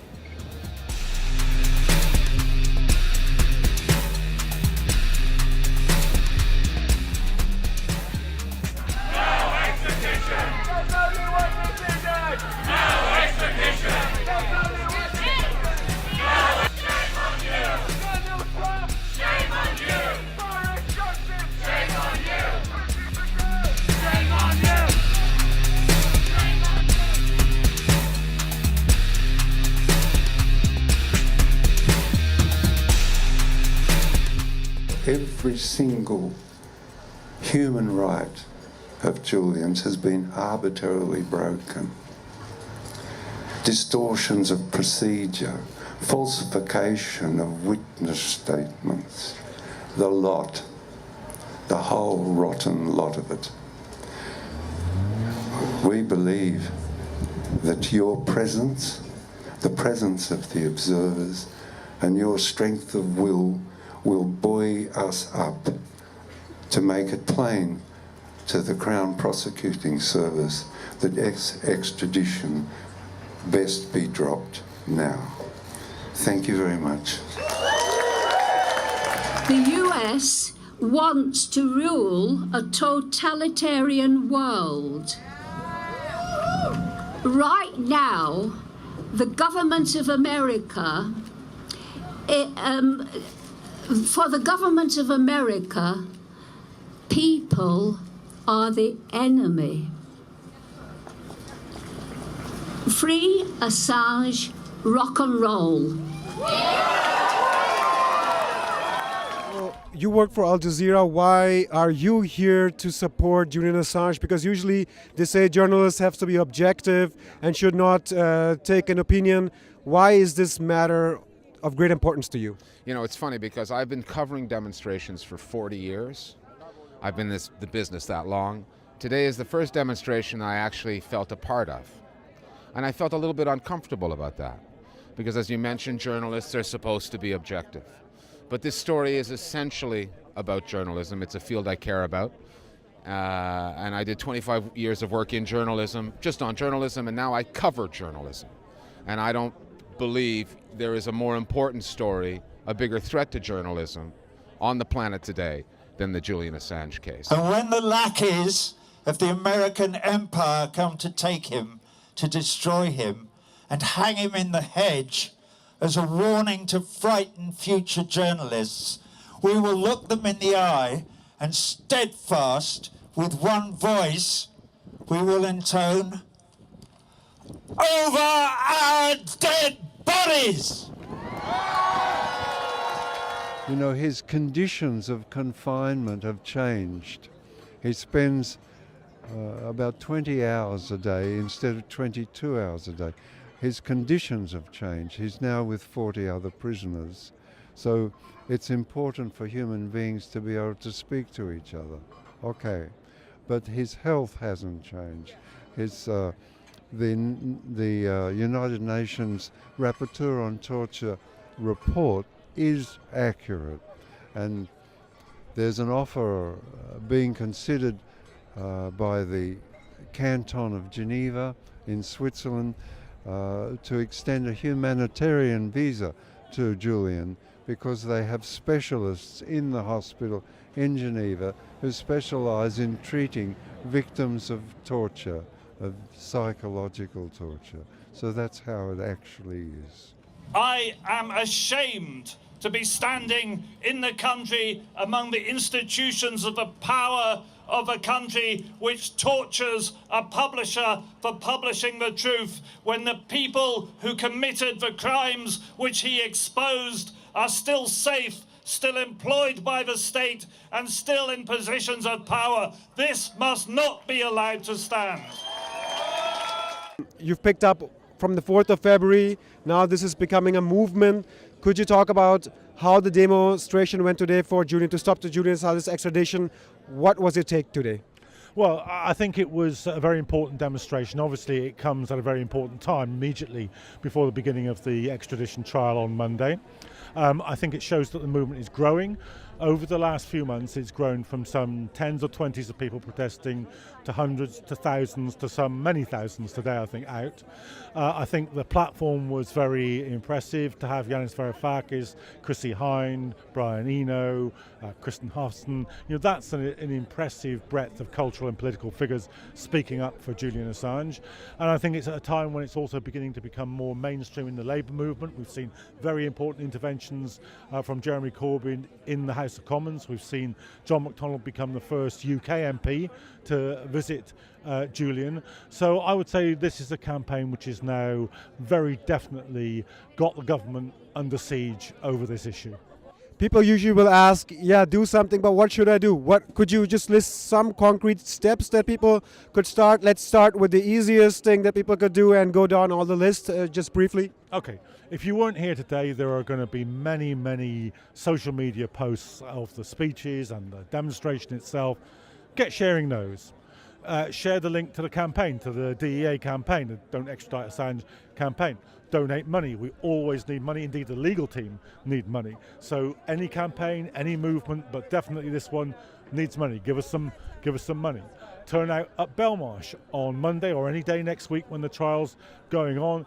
Keep an eye out for the material, the posters, the leaflets, the briefings that we're producing, and spread them around your friends on social media, your family, your workmates, your trade unionists, people you know in your church or your mosque. There's no end of things that can be done. Thank you, John, for your time. You're very welcome.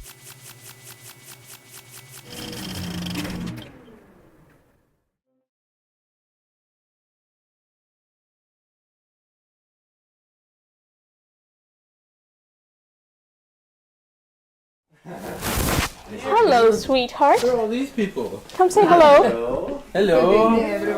Hello. I'm Stella Morris. I am Julian Assange's partner. I met him in 2011. We got together in 2015. And we have 2 children, Max and Gabriel. I had received an email from Jennifer Robinson, who put out a request through her Oxford network that the case that she was involved in, which involved Julian Assange, needed more people. Our first meeting was in Paddington at the Frontline Club. I was scheduled to be at an interview. I didn't know who I was going to meet. I rang the doorbell and went up the stairs, and he was sitting alone at a table, which really came as a surprise, because at the time he was already a world famous figure. And he asked me who I was, and I said I had come for an interview. And he thought he thought I was an American journalist who was there to interview him. So he immediately was quite guarded, and who was this woman who had just walked into the room? And I said, no, I'm here to be interviewed, which immediately relaxed him, and he offered me the tea he was drinking. And then other people came in, and I talked about my background, the fact that I was a fluent Swedish speaker, the fact that I had studied law, and started working with Baltasar Garzon, who was the international coordinator of Julian's international legal team. In 2012, he took political asylum in the Ecuadorian embassy. Just like my language skills in Swedish had been relevant for the Swedish case, my Spanish language skills, fluent in Spanish, became important for the political asylum context. I had been in the embassy almost every single day and got to know Julian very well. And in 2015, we got together. You started a relationship? Yeah, I mean, we fell in love, and this is a person that I knew well by then, the person I know the most in this world, and he's extraordinary. He's generous, and he's very tender and loving. On the computer, yeah? On my phone. On your phone? Yes. Yeah, you like to watch that. On my cameras. On your cameras? Yes. Forming a family was a deliberate decision to kind of break down those walls around him and see life, imagine a life beyond that prison. And so, while for many people it would seem insane to start a family in that context, for us it was the same thing to do. It was what keeps things real. And it does. It grounds me. And when Julian sees the children, it gives him a lot of peace and nurturing and support, and that's good. And they're very happy children. Good. In the bag. In the bag. In the bag. Oh, my Tyson died. I think we're both traumatized by what's happened over the last few years, actually. I compare it to being in a war zone, constant relentless attacks, that there are operations underway, and it's not some crazed conspiracy theory, it's part of the reality of the context in which everything to do with Julian exists. And just like in war, people fall in love and decide to live their lives in an act of rebellion, I think. Falling in love is kind of an act of rebellion in a context where there's a lot of attempts to destroy your life and your reason for doing what you're doing.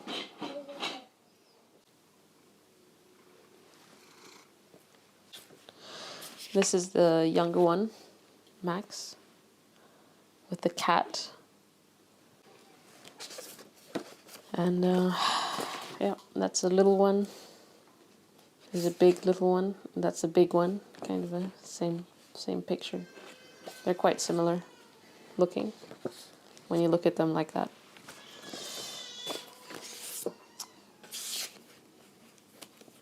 And the big one has the older one is actually very much like Julian. He looks a lot like Julian, especially around the eyes, the kind of the eyebrows, and the gaze is very much Julian's. The little one looks more like me, and he has Julian's ears and Julian's size because he's very big. And he looks like his brother, but of the two of them, the older one is very Julian. Yeah. I've seen him in prison, and I'm struggling to think of how to explain it, why he's there, and so on.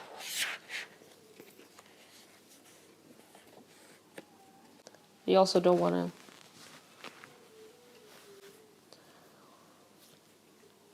you want them to feel a positive feeling about going there as well. So it's a bit of a charade. I don't think people understand the extreme situation and pressure that we've been under, because Julian is a public figure, because everything about him is newsworthy. Anything can be used against him and has been used against him. And so this was a real dilemma about having a relationship in these circumstances. Means you try to insulate it and protect it as fiercely as you can. And that's what I've done, because that's kind of a haven, an oasis from the crazy context. I knew there was some spying going on. When I found out that my baby was targeted, a guard actually went up to me and told me that they were trying to steal the DNA. I realized that I couldn't really protect my family. Even if I took all these steps, more steps than most people, to try to preserve our privacy and our security and Julian's safety, ultimately. In a way, it was beyond my control, and that was very difficult to realize. I understood that the powers that were against Julian were ruthless and there were no bounds to it, because there's a lawlessness around it. And, they were after my baby's DNA, but what else are they after? And that's partly why I feel now that I have to do this, because I've taken so many steps for so many years, and I feel like Julian's life might be coming to an end. It's been 10 years of breaking someone down, of trying to destroy his life, and it's a well-known pattern, whistleblowers, people who expose the powerful, they destroy them. And we know this when this happens. And somehow everyone has failed Julian. They've all failed Julian. They've taken every negative angle they have been able to. You can do that to anyone. You can destroy anyone like that. You just need to start over analyzing them.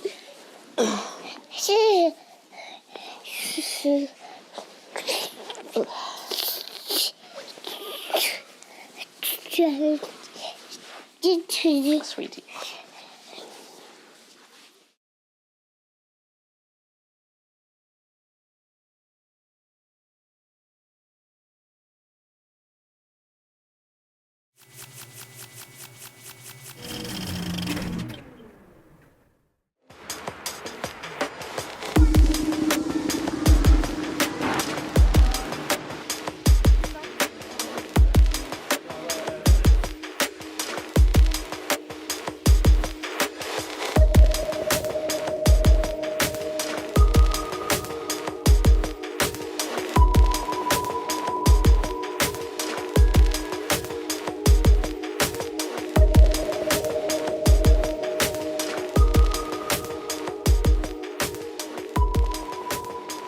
You have to remember that this case it's not purely a case about where it's happening.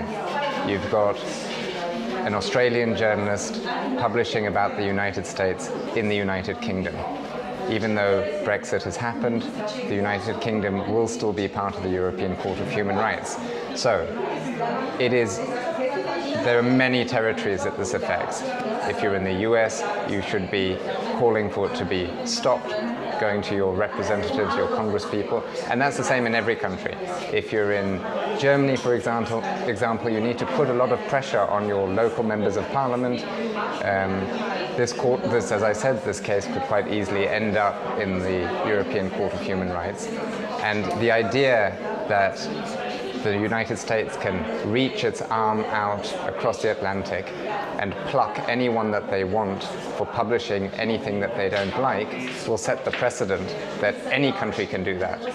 If that case happens, it means that Saudi Arabia can lean into Germany and take whoever they want. It means that Russia can do the same, or China can do the same. And it means that no journalist is safe.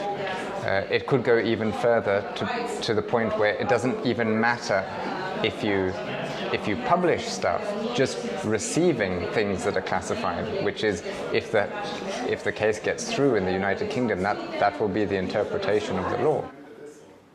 The chances of an extradition to the US to face a sentence of 175 years in prison at the moment are really high. And basically what we can do now is only hope that the political circumstances will change in the US, because this election, upcoming election, presidential election in the US, is a deal breaker or deal maker. You know, like if Trump is confirmed, chances are very high that he will be extradited and treated, tortured, further tortured in the US.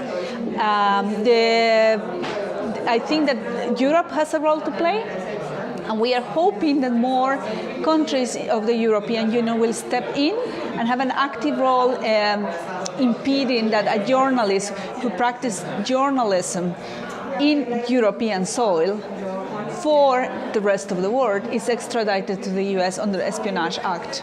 It's very dangerous for Europe because he might be the first of many. My name is Esteban Servat, and I'm the co-founder of EcoLeaks, which is a project inspired by WikiLeaks that we created in Argentina about 2 years ago and leaked a secret document on contamination of water tables by fracking in Argentina. After that, I had to flee, and now I'm living in Germany because of intense government persecution and death threats. But we built a massive movement against fracking.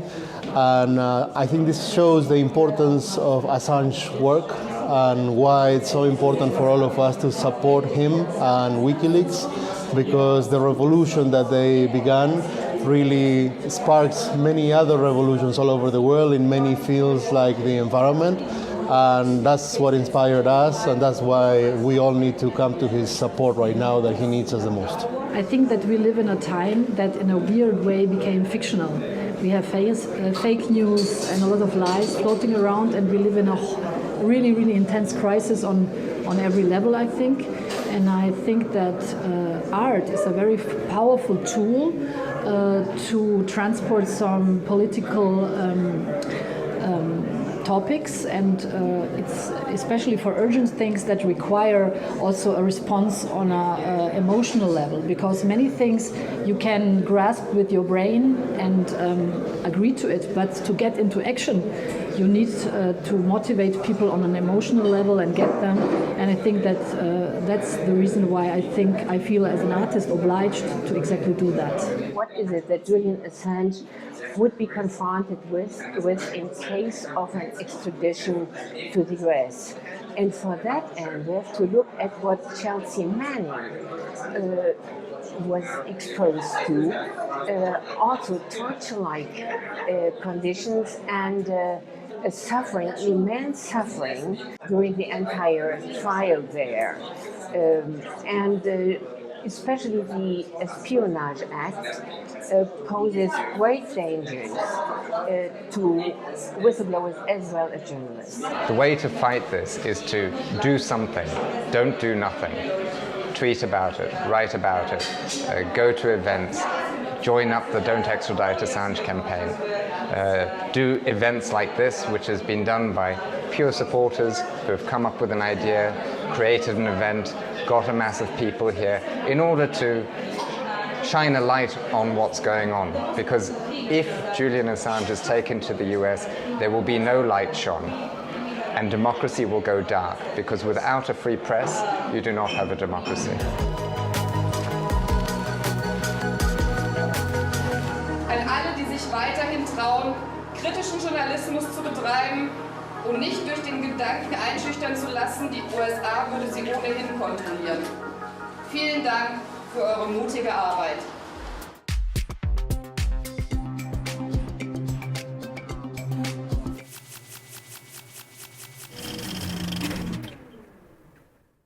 Award-winning publisher and journalist Julian Assange faces a possible 175-year prison sentence in the United States for publishing information in the public interest through WikiLeaks. The journalism that won Julian Assange numerous awards is the same journalism that has him in a prison today. Despite a UK judge blocking the US extradition request, Assange is still in Belmarsh prison awaiting a court date for the US appeal. It's just heartbreaking to see, your loved one just locked in a prison sort of indefinitely without any sort of any sort of sentence or time when they can be released. But with the new U.S. administration, Assange's brother, Gabriel Shipton, and father, John Shipton, are hopeful that the prosecution of Julian Assange will end. John and Gabriel are touring the United States, speaking to supporters and encouraging the Biden administration to support the First Amendment and especially the free press. It's called the Home Run for Julian Tour, and the Shiptons are on a mission to bring their family member, Julian Assange, home. John and I are travelling across the US. We're doing a total of, I think, 17 stops. John and Gabriel are taking the free Assange message to the cities of Denver, Los Angeles, Chicago, Boston, Washington, D.C., and others, including Columbus, Ohio. This is the most consequential press freedom case of the modern era. The continued prosecution of Julian Assange is America's betrayal of what it claims to value most, its First Amendment. Hi everyone, I'm Taylor Hudak with acTVism Munich, and today we just wrapped up the Home Run for Julian event in Columbus, Ohio, outside the State House. And joining me today is Julian Assange's father, John Shipton, and Julian Assange's brother, Gabriel Shipton, who are touring the United States to bring awareness to this case, which threatens free speech and free press around the world. I want to thank both of you for joining me today. A pleasure, a real pleasure. John, I will start with you. Can you tell me what motivated you to tour the United States? Back in at Christmas time, Gabrielle and I were chatting as to what to do next. We'd just done a tour of northern New South Wales and southern Victoria, southern Queensland, and we were thinking, what is the best thing to do? And it was President-elect Biden's period where he was gathering together his team. And so we thought that it would be appropriate time to go to the United States and see if, before things firmed in one direction or another, to see if we could influence the direction that would go in. So we came to the United States. We stayed here for 3 weeks. We had some communication with the Biden team pre the inauguration, and then upon that decided to come back after Gabriel managed to organise her to see and a series of events. Gabriel, can you tell me what your experience has been thus far in the U.S.? Yeah, it's been incredible, really. I'm going to say this wherever we go. I'm always amazed at the turnout, amazed at the support. We're meeting, very, powerful figures every day, popular personalities all the time who are coming on board to support Julian. Since we started in Miami probably, almost 2 weeks ago now, and the media has been building. We had to increase the capacity 3 times for that event. Washington, D.C. event yesterday was a capacity event. So it's just, the outpouring of support for Julian and people who are wanting to express their interest in their democratic rights and their free press rights and their First Amendment rights is just very, it's inspiring. So, John, what has it been like to see this overwhelming amount of support for your son? Well, it's worldwide. The first one to point out that it was a global problem was James Goodall, who was back in the Pentagon Papers day, the solicitor or lawyer, I think you call it in America, lawyer for the New York Times. He firmly pointed out that what was Julian's persecution amounted to a global problem for the West. In every country, comment by journalists and the preparation of analysis by journalists and publications would be intimidated and oppressed, which has turned out to be correct. No journalist wants to face the sort of persecution that Julian has had for publishing leaks on national security matters or doing analysis on national security matters. No journalist wants to be oppressed and intimidated and persecuted and psychologically tortured and arbitrarily detained for 13 years. So the quality of comment and the courage required to make that comment has consequently declined. When Julian's free, gives us an opportunity to understand that it's our strength that brought about Julian's freedom. While this is an international issue, of course, why should Americans in particular care about this case? This is the first time the Espionage Act has ever been used against a publisher. So I think we saw in the beginning of February those 24 press freedom and human rights organisations. They sent a letter to the DOJ saying that this case is very concerning for press freedoms in this country. So what this case means is that press freedoms all around, the ability to people to report, to find out about what their government is doing in their names is just been constricted, reduced, and things that go on, and a lot of what's going on is happening behind closed doors. So it's important for the people in the US to stand up for their democratic rights and their freedom, because without actually knowing what's being done in their names, then they're not truly free. And what about you, John? Why should Americans who maybe aren't so knowledgeable on this case be paying attention and be very concerned? It's a good question.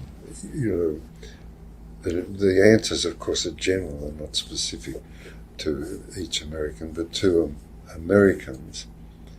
They have a vibrant culture here, which in the 60s and 70s and 80s produced a way of being and a way of living that most of the Western world adopted, so that the culture of casual dressing, open plan living, the design of houses, the style of housing, the style of dressing, the style of address were all generated out of the United States in that period.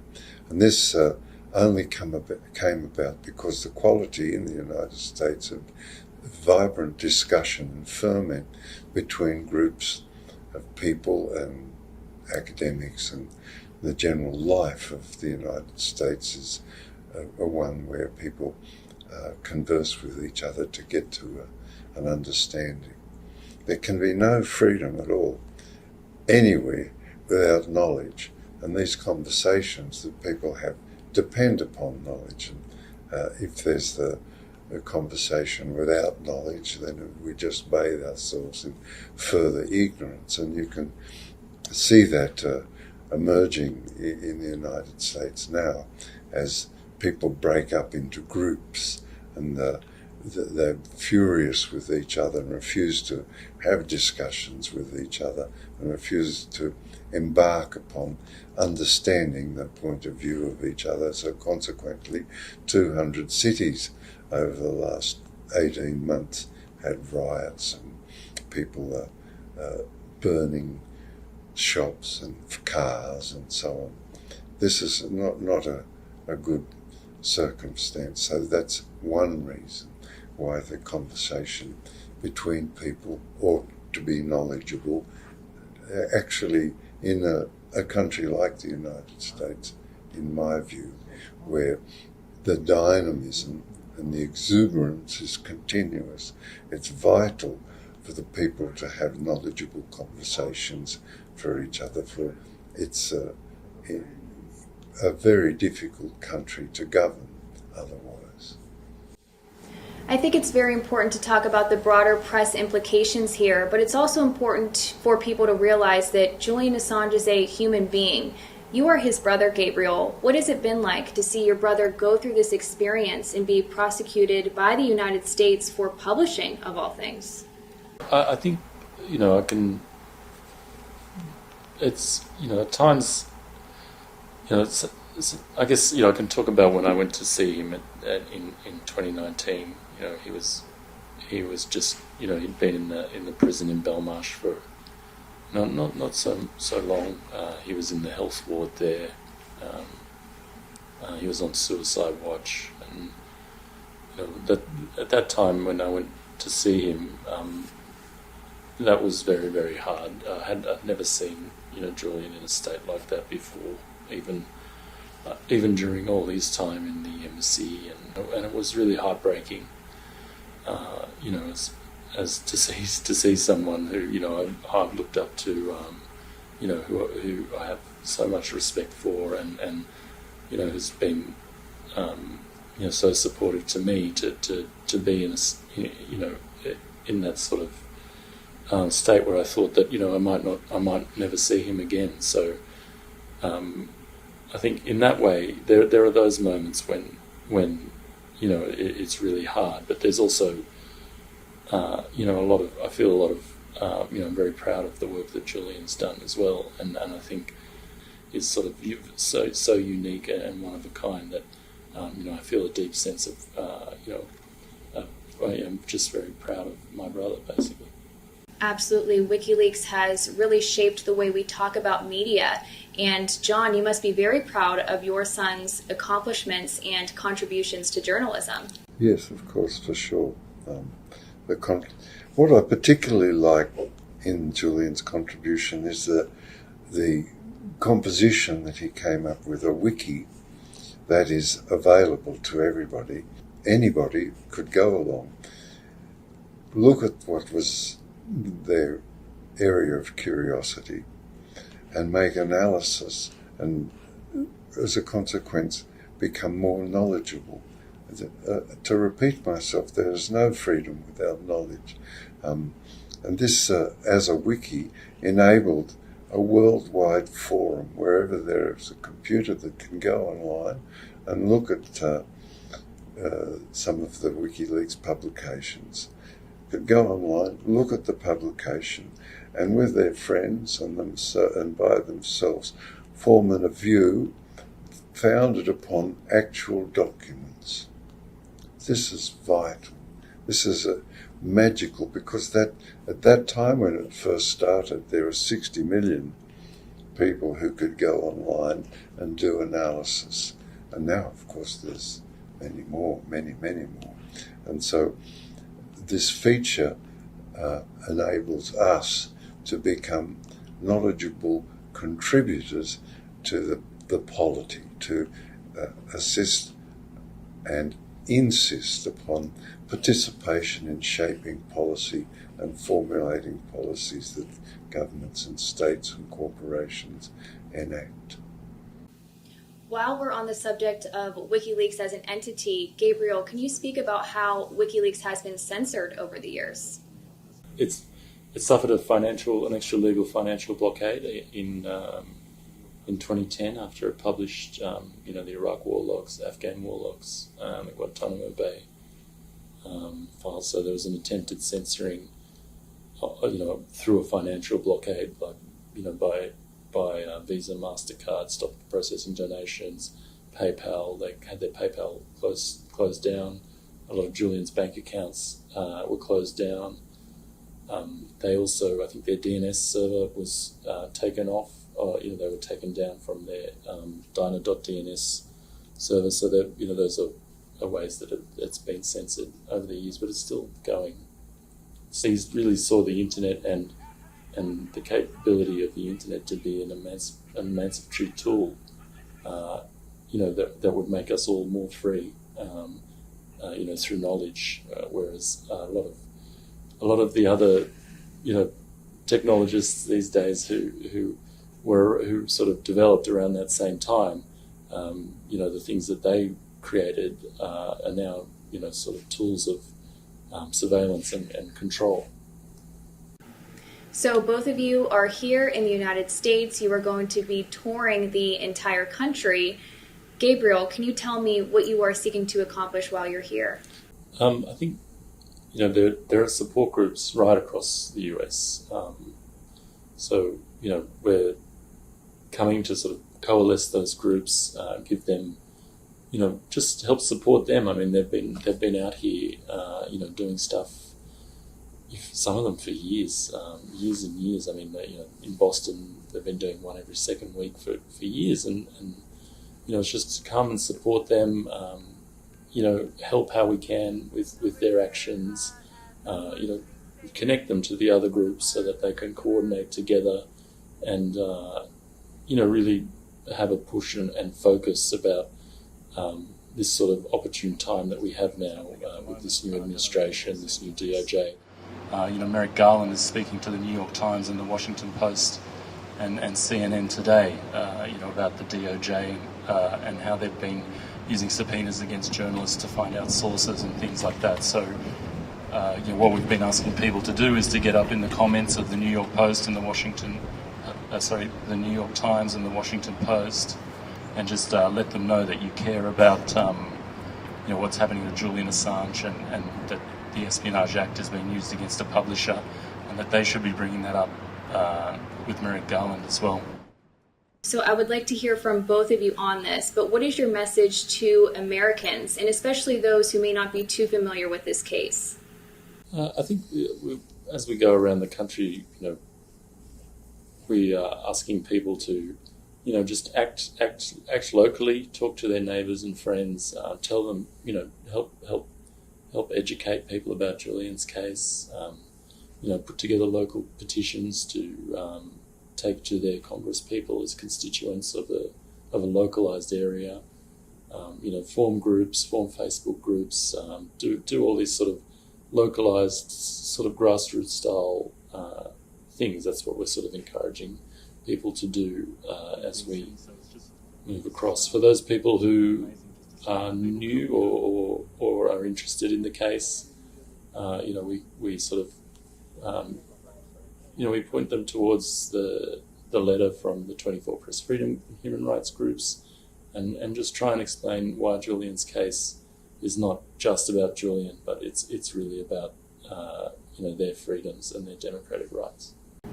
And John, what is your final message to the viewers right now? Well, yeah, join us. It's a noble task. There's no downside. It's all upside. So to begin repairing that first act, send Julian home to his family. Well, I want to thank both of you for joining me today, and I wish you the best of luck on your travels throughout the United States. Thank you. Thank you. Thank you. Of course. And I want to thank you guys for watching. If you are in the United States, please attend one of the Home Run for Julian events. You heard it from both Julian Assange's father, John Shipton, and Julian Assange's brother, Gabriel Shipton, that they would love to see you at one of these events, so please be sure to be there. I want to thank you guys again for watching. I'm independent journalist Taylor Hudak, and I'll see you next time.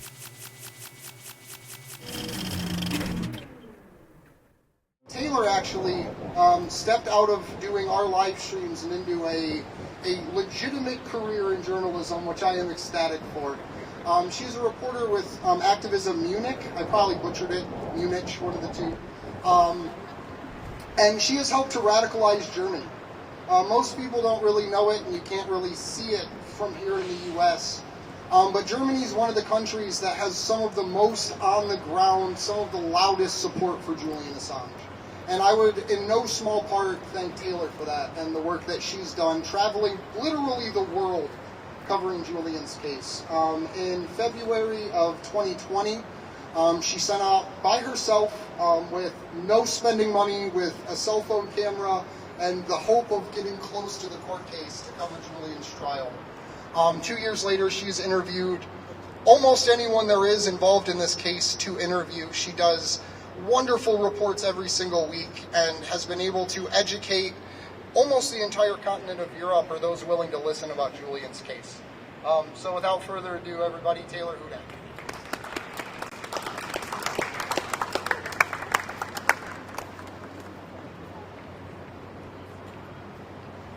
All right, Andrew, I want to thank you for that introduction, and I also want to thank the Shiptons for being here. John Shipton, it is good to see you again, and Gabriel, thank you for also being here, and a big thank you to Action for Assange for hosting this event. Woo! Excellent work they're doing. Live streams every single week for hours covering this case and speaking about the importance of this case. It's also something that obviously is very important to me, and I spent quite a bit of time covering it. And I want to begin, first of all, by reiterating a point that WikiLeaks editor-in-chief Christian Rafferson mentioned. This was on the day before the first part of the extradition hearings, and he said that whatever one's passion is or cause is, the outcome of this case will impact your ability to fight for what means so much to you, whether that be privacy rights, anti-surveillance, censorship, animal rights, gay rights, whatever your cause is. Julian Assange's situation, his fate, is inherently tied to your fate as well. And if you're not an activist, if you're not a journalist, if you're just a member of the public who is concerned about how the United States engages with the rest of the world, and you're curious about politics, this case impacts your right to know. An attack on Julian Assange is an attack on all of us. Now, covering this case in London extensively, it is no secret that there has been numerous challenges to covering the case, whether NGO observers whose professional job it is to monitor these court proceedings and were unable to the journalists like myself who had some difficulty connecting to the video conference link. This is the most consequential press freedom case of our time. It is in the public interest to learn about these proceedings and hear about what's happening in this courtroom. We also must ask ourselves why this is happening. Why are we keeping this case in the dark? Why has the media largely remained silent?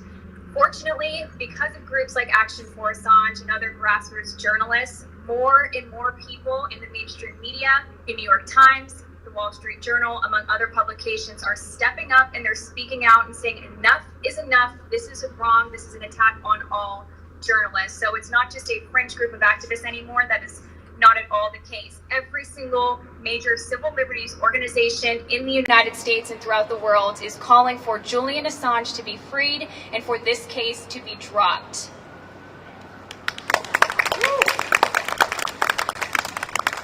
The journalism that won Julian Assange numerous awards is the same journalism that has him in a prison today. He is in one of the worst prisons, if not the worst prison in England right now. And I want to reiterate right now, especially to the Biden administration,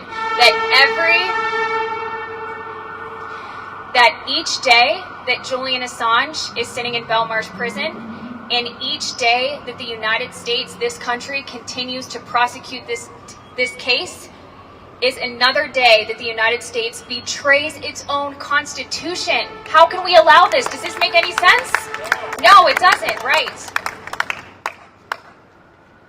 And lastly, at the end of the second half of the extradition proceedings, I spoke with Lori Love, who is one of the very few people who can understand what Julian Assange is going through as far as facing extradition to the United States. And Lori Love said something to me that was very profound. He said that oftentimes it is the process can be the punishment.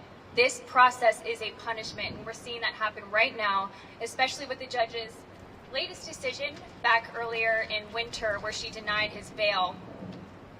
Absolutely devastating decision, but one thing that we all have to remember is that, I want to end off first of all with a message from Edward Snowden. I said this a few months ago, but I think it's really important to keep remembering this.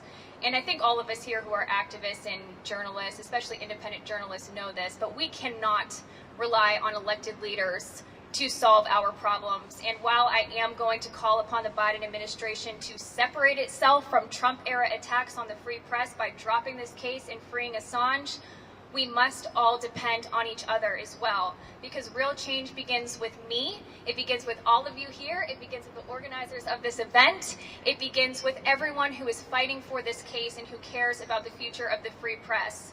Another thing too here is that this is not just a broader press issue or First Amendment issue. This is someone's life, and I think that's why it's important to have these events, to have Julian Assange's family here, so we know this is a real person who is being impacted by this. Niels Melzer, the UN Special Rapporteur on Torture, said that he has been subjected to torture for a decade.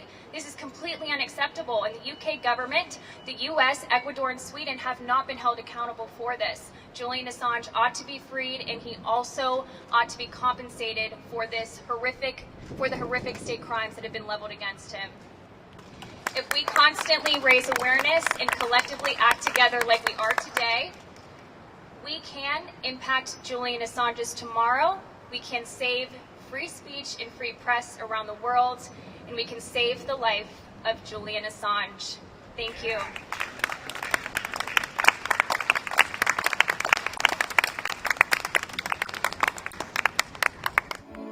These are the building blocks that make up our organization and the goals we would like to achieve. In order to continue our journalism until 2022 and realize these values fundamental to our democracy, we need 1,000 supporters in our crowdfunding campaign, donating only €5 or dollars per month via Patreon or bank account. Right now, we have only 200 supporters and are not able to take the next step. Our future is in your hands. Strengthen independent journalism and be part of meaningful change.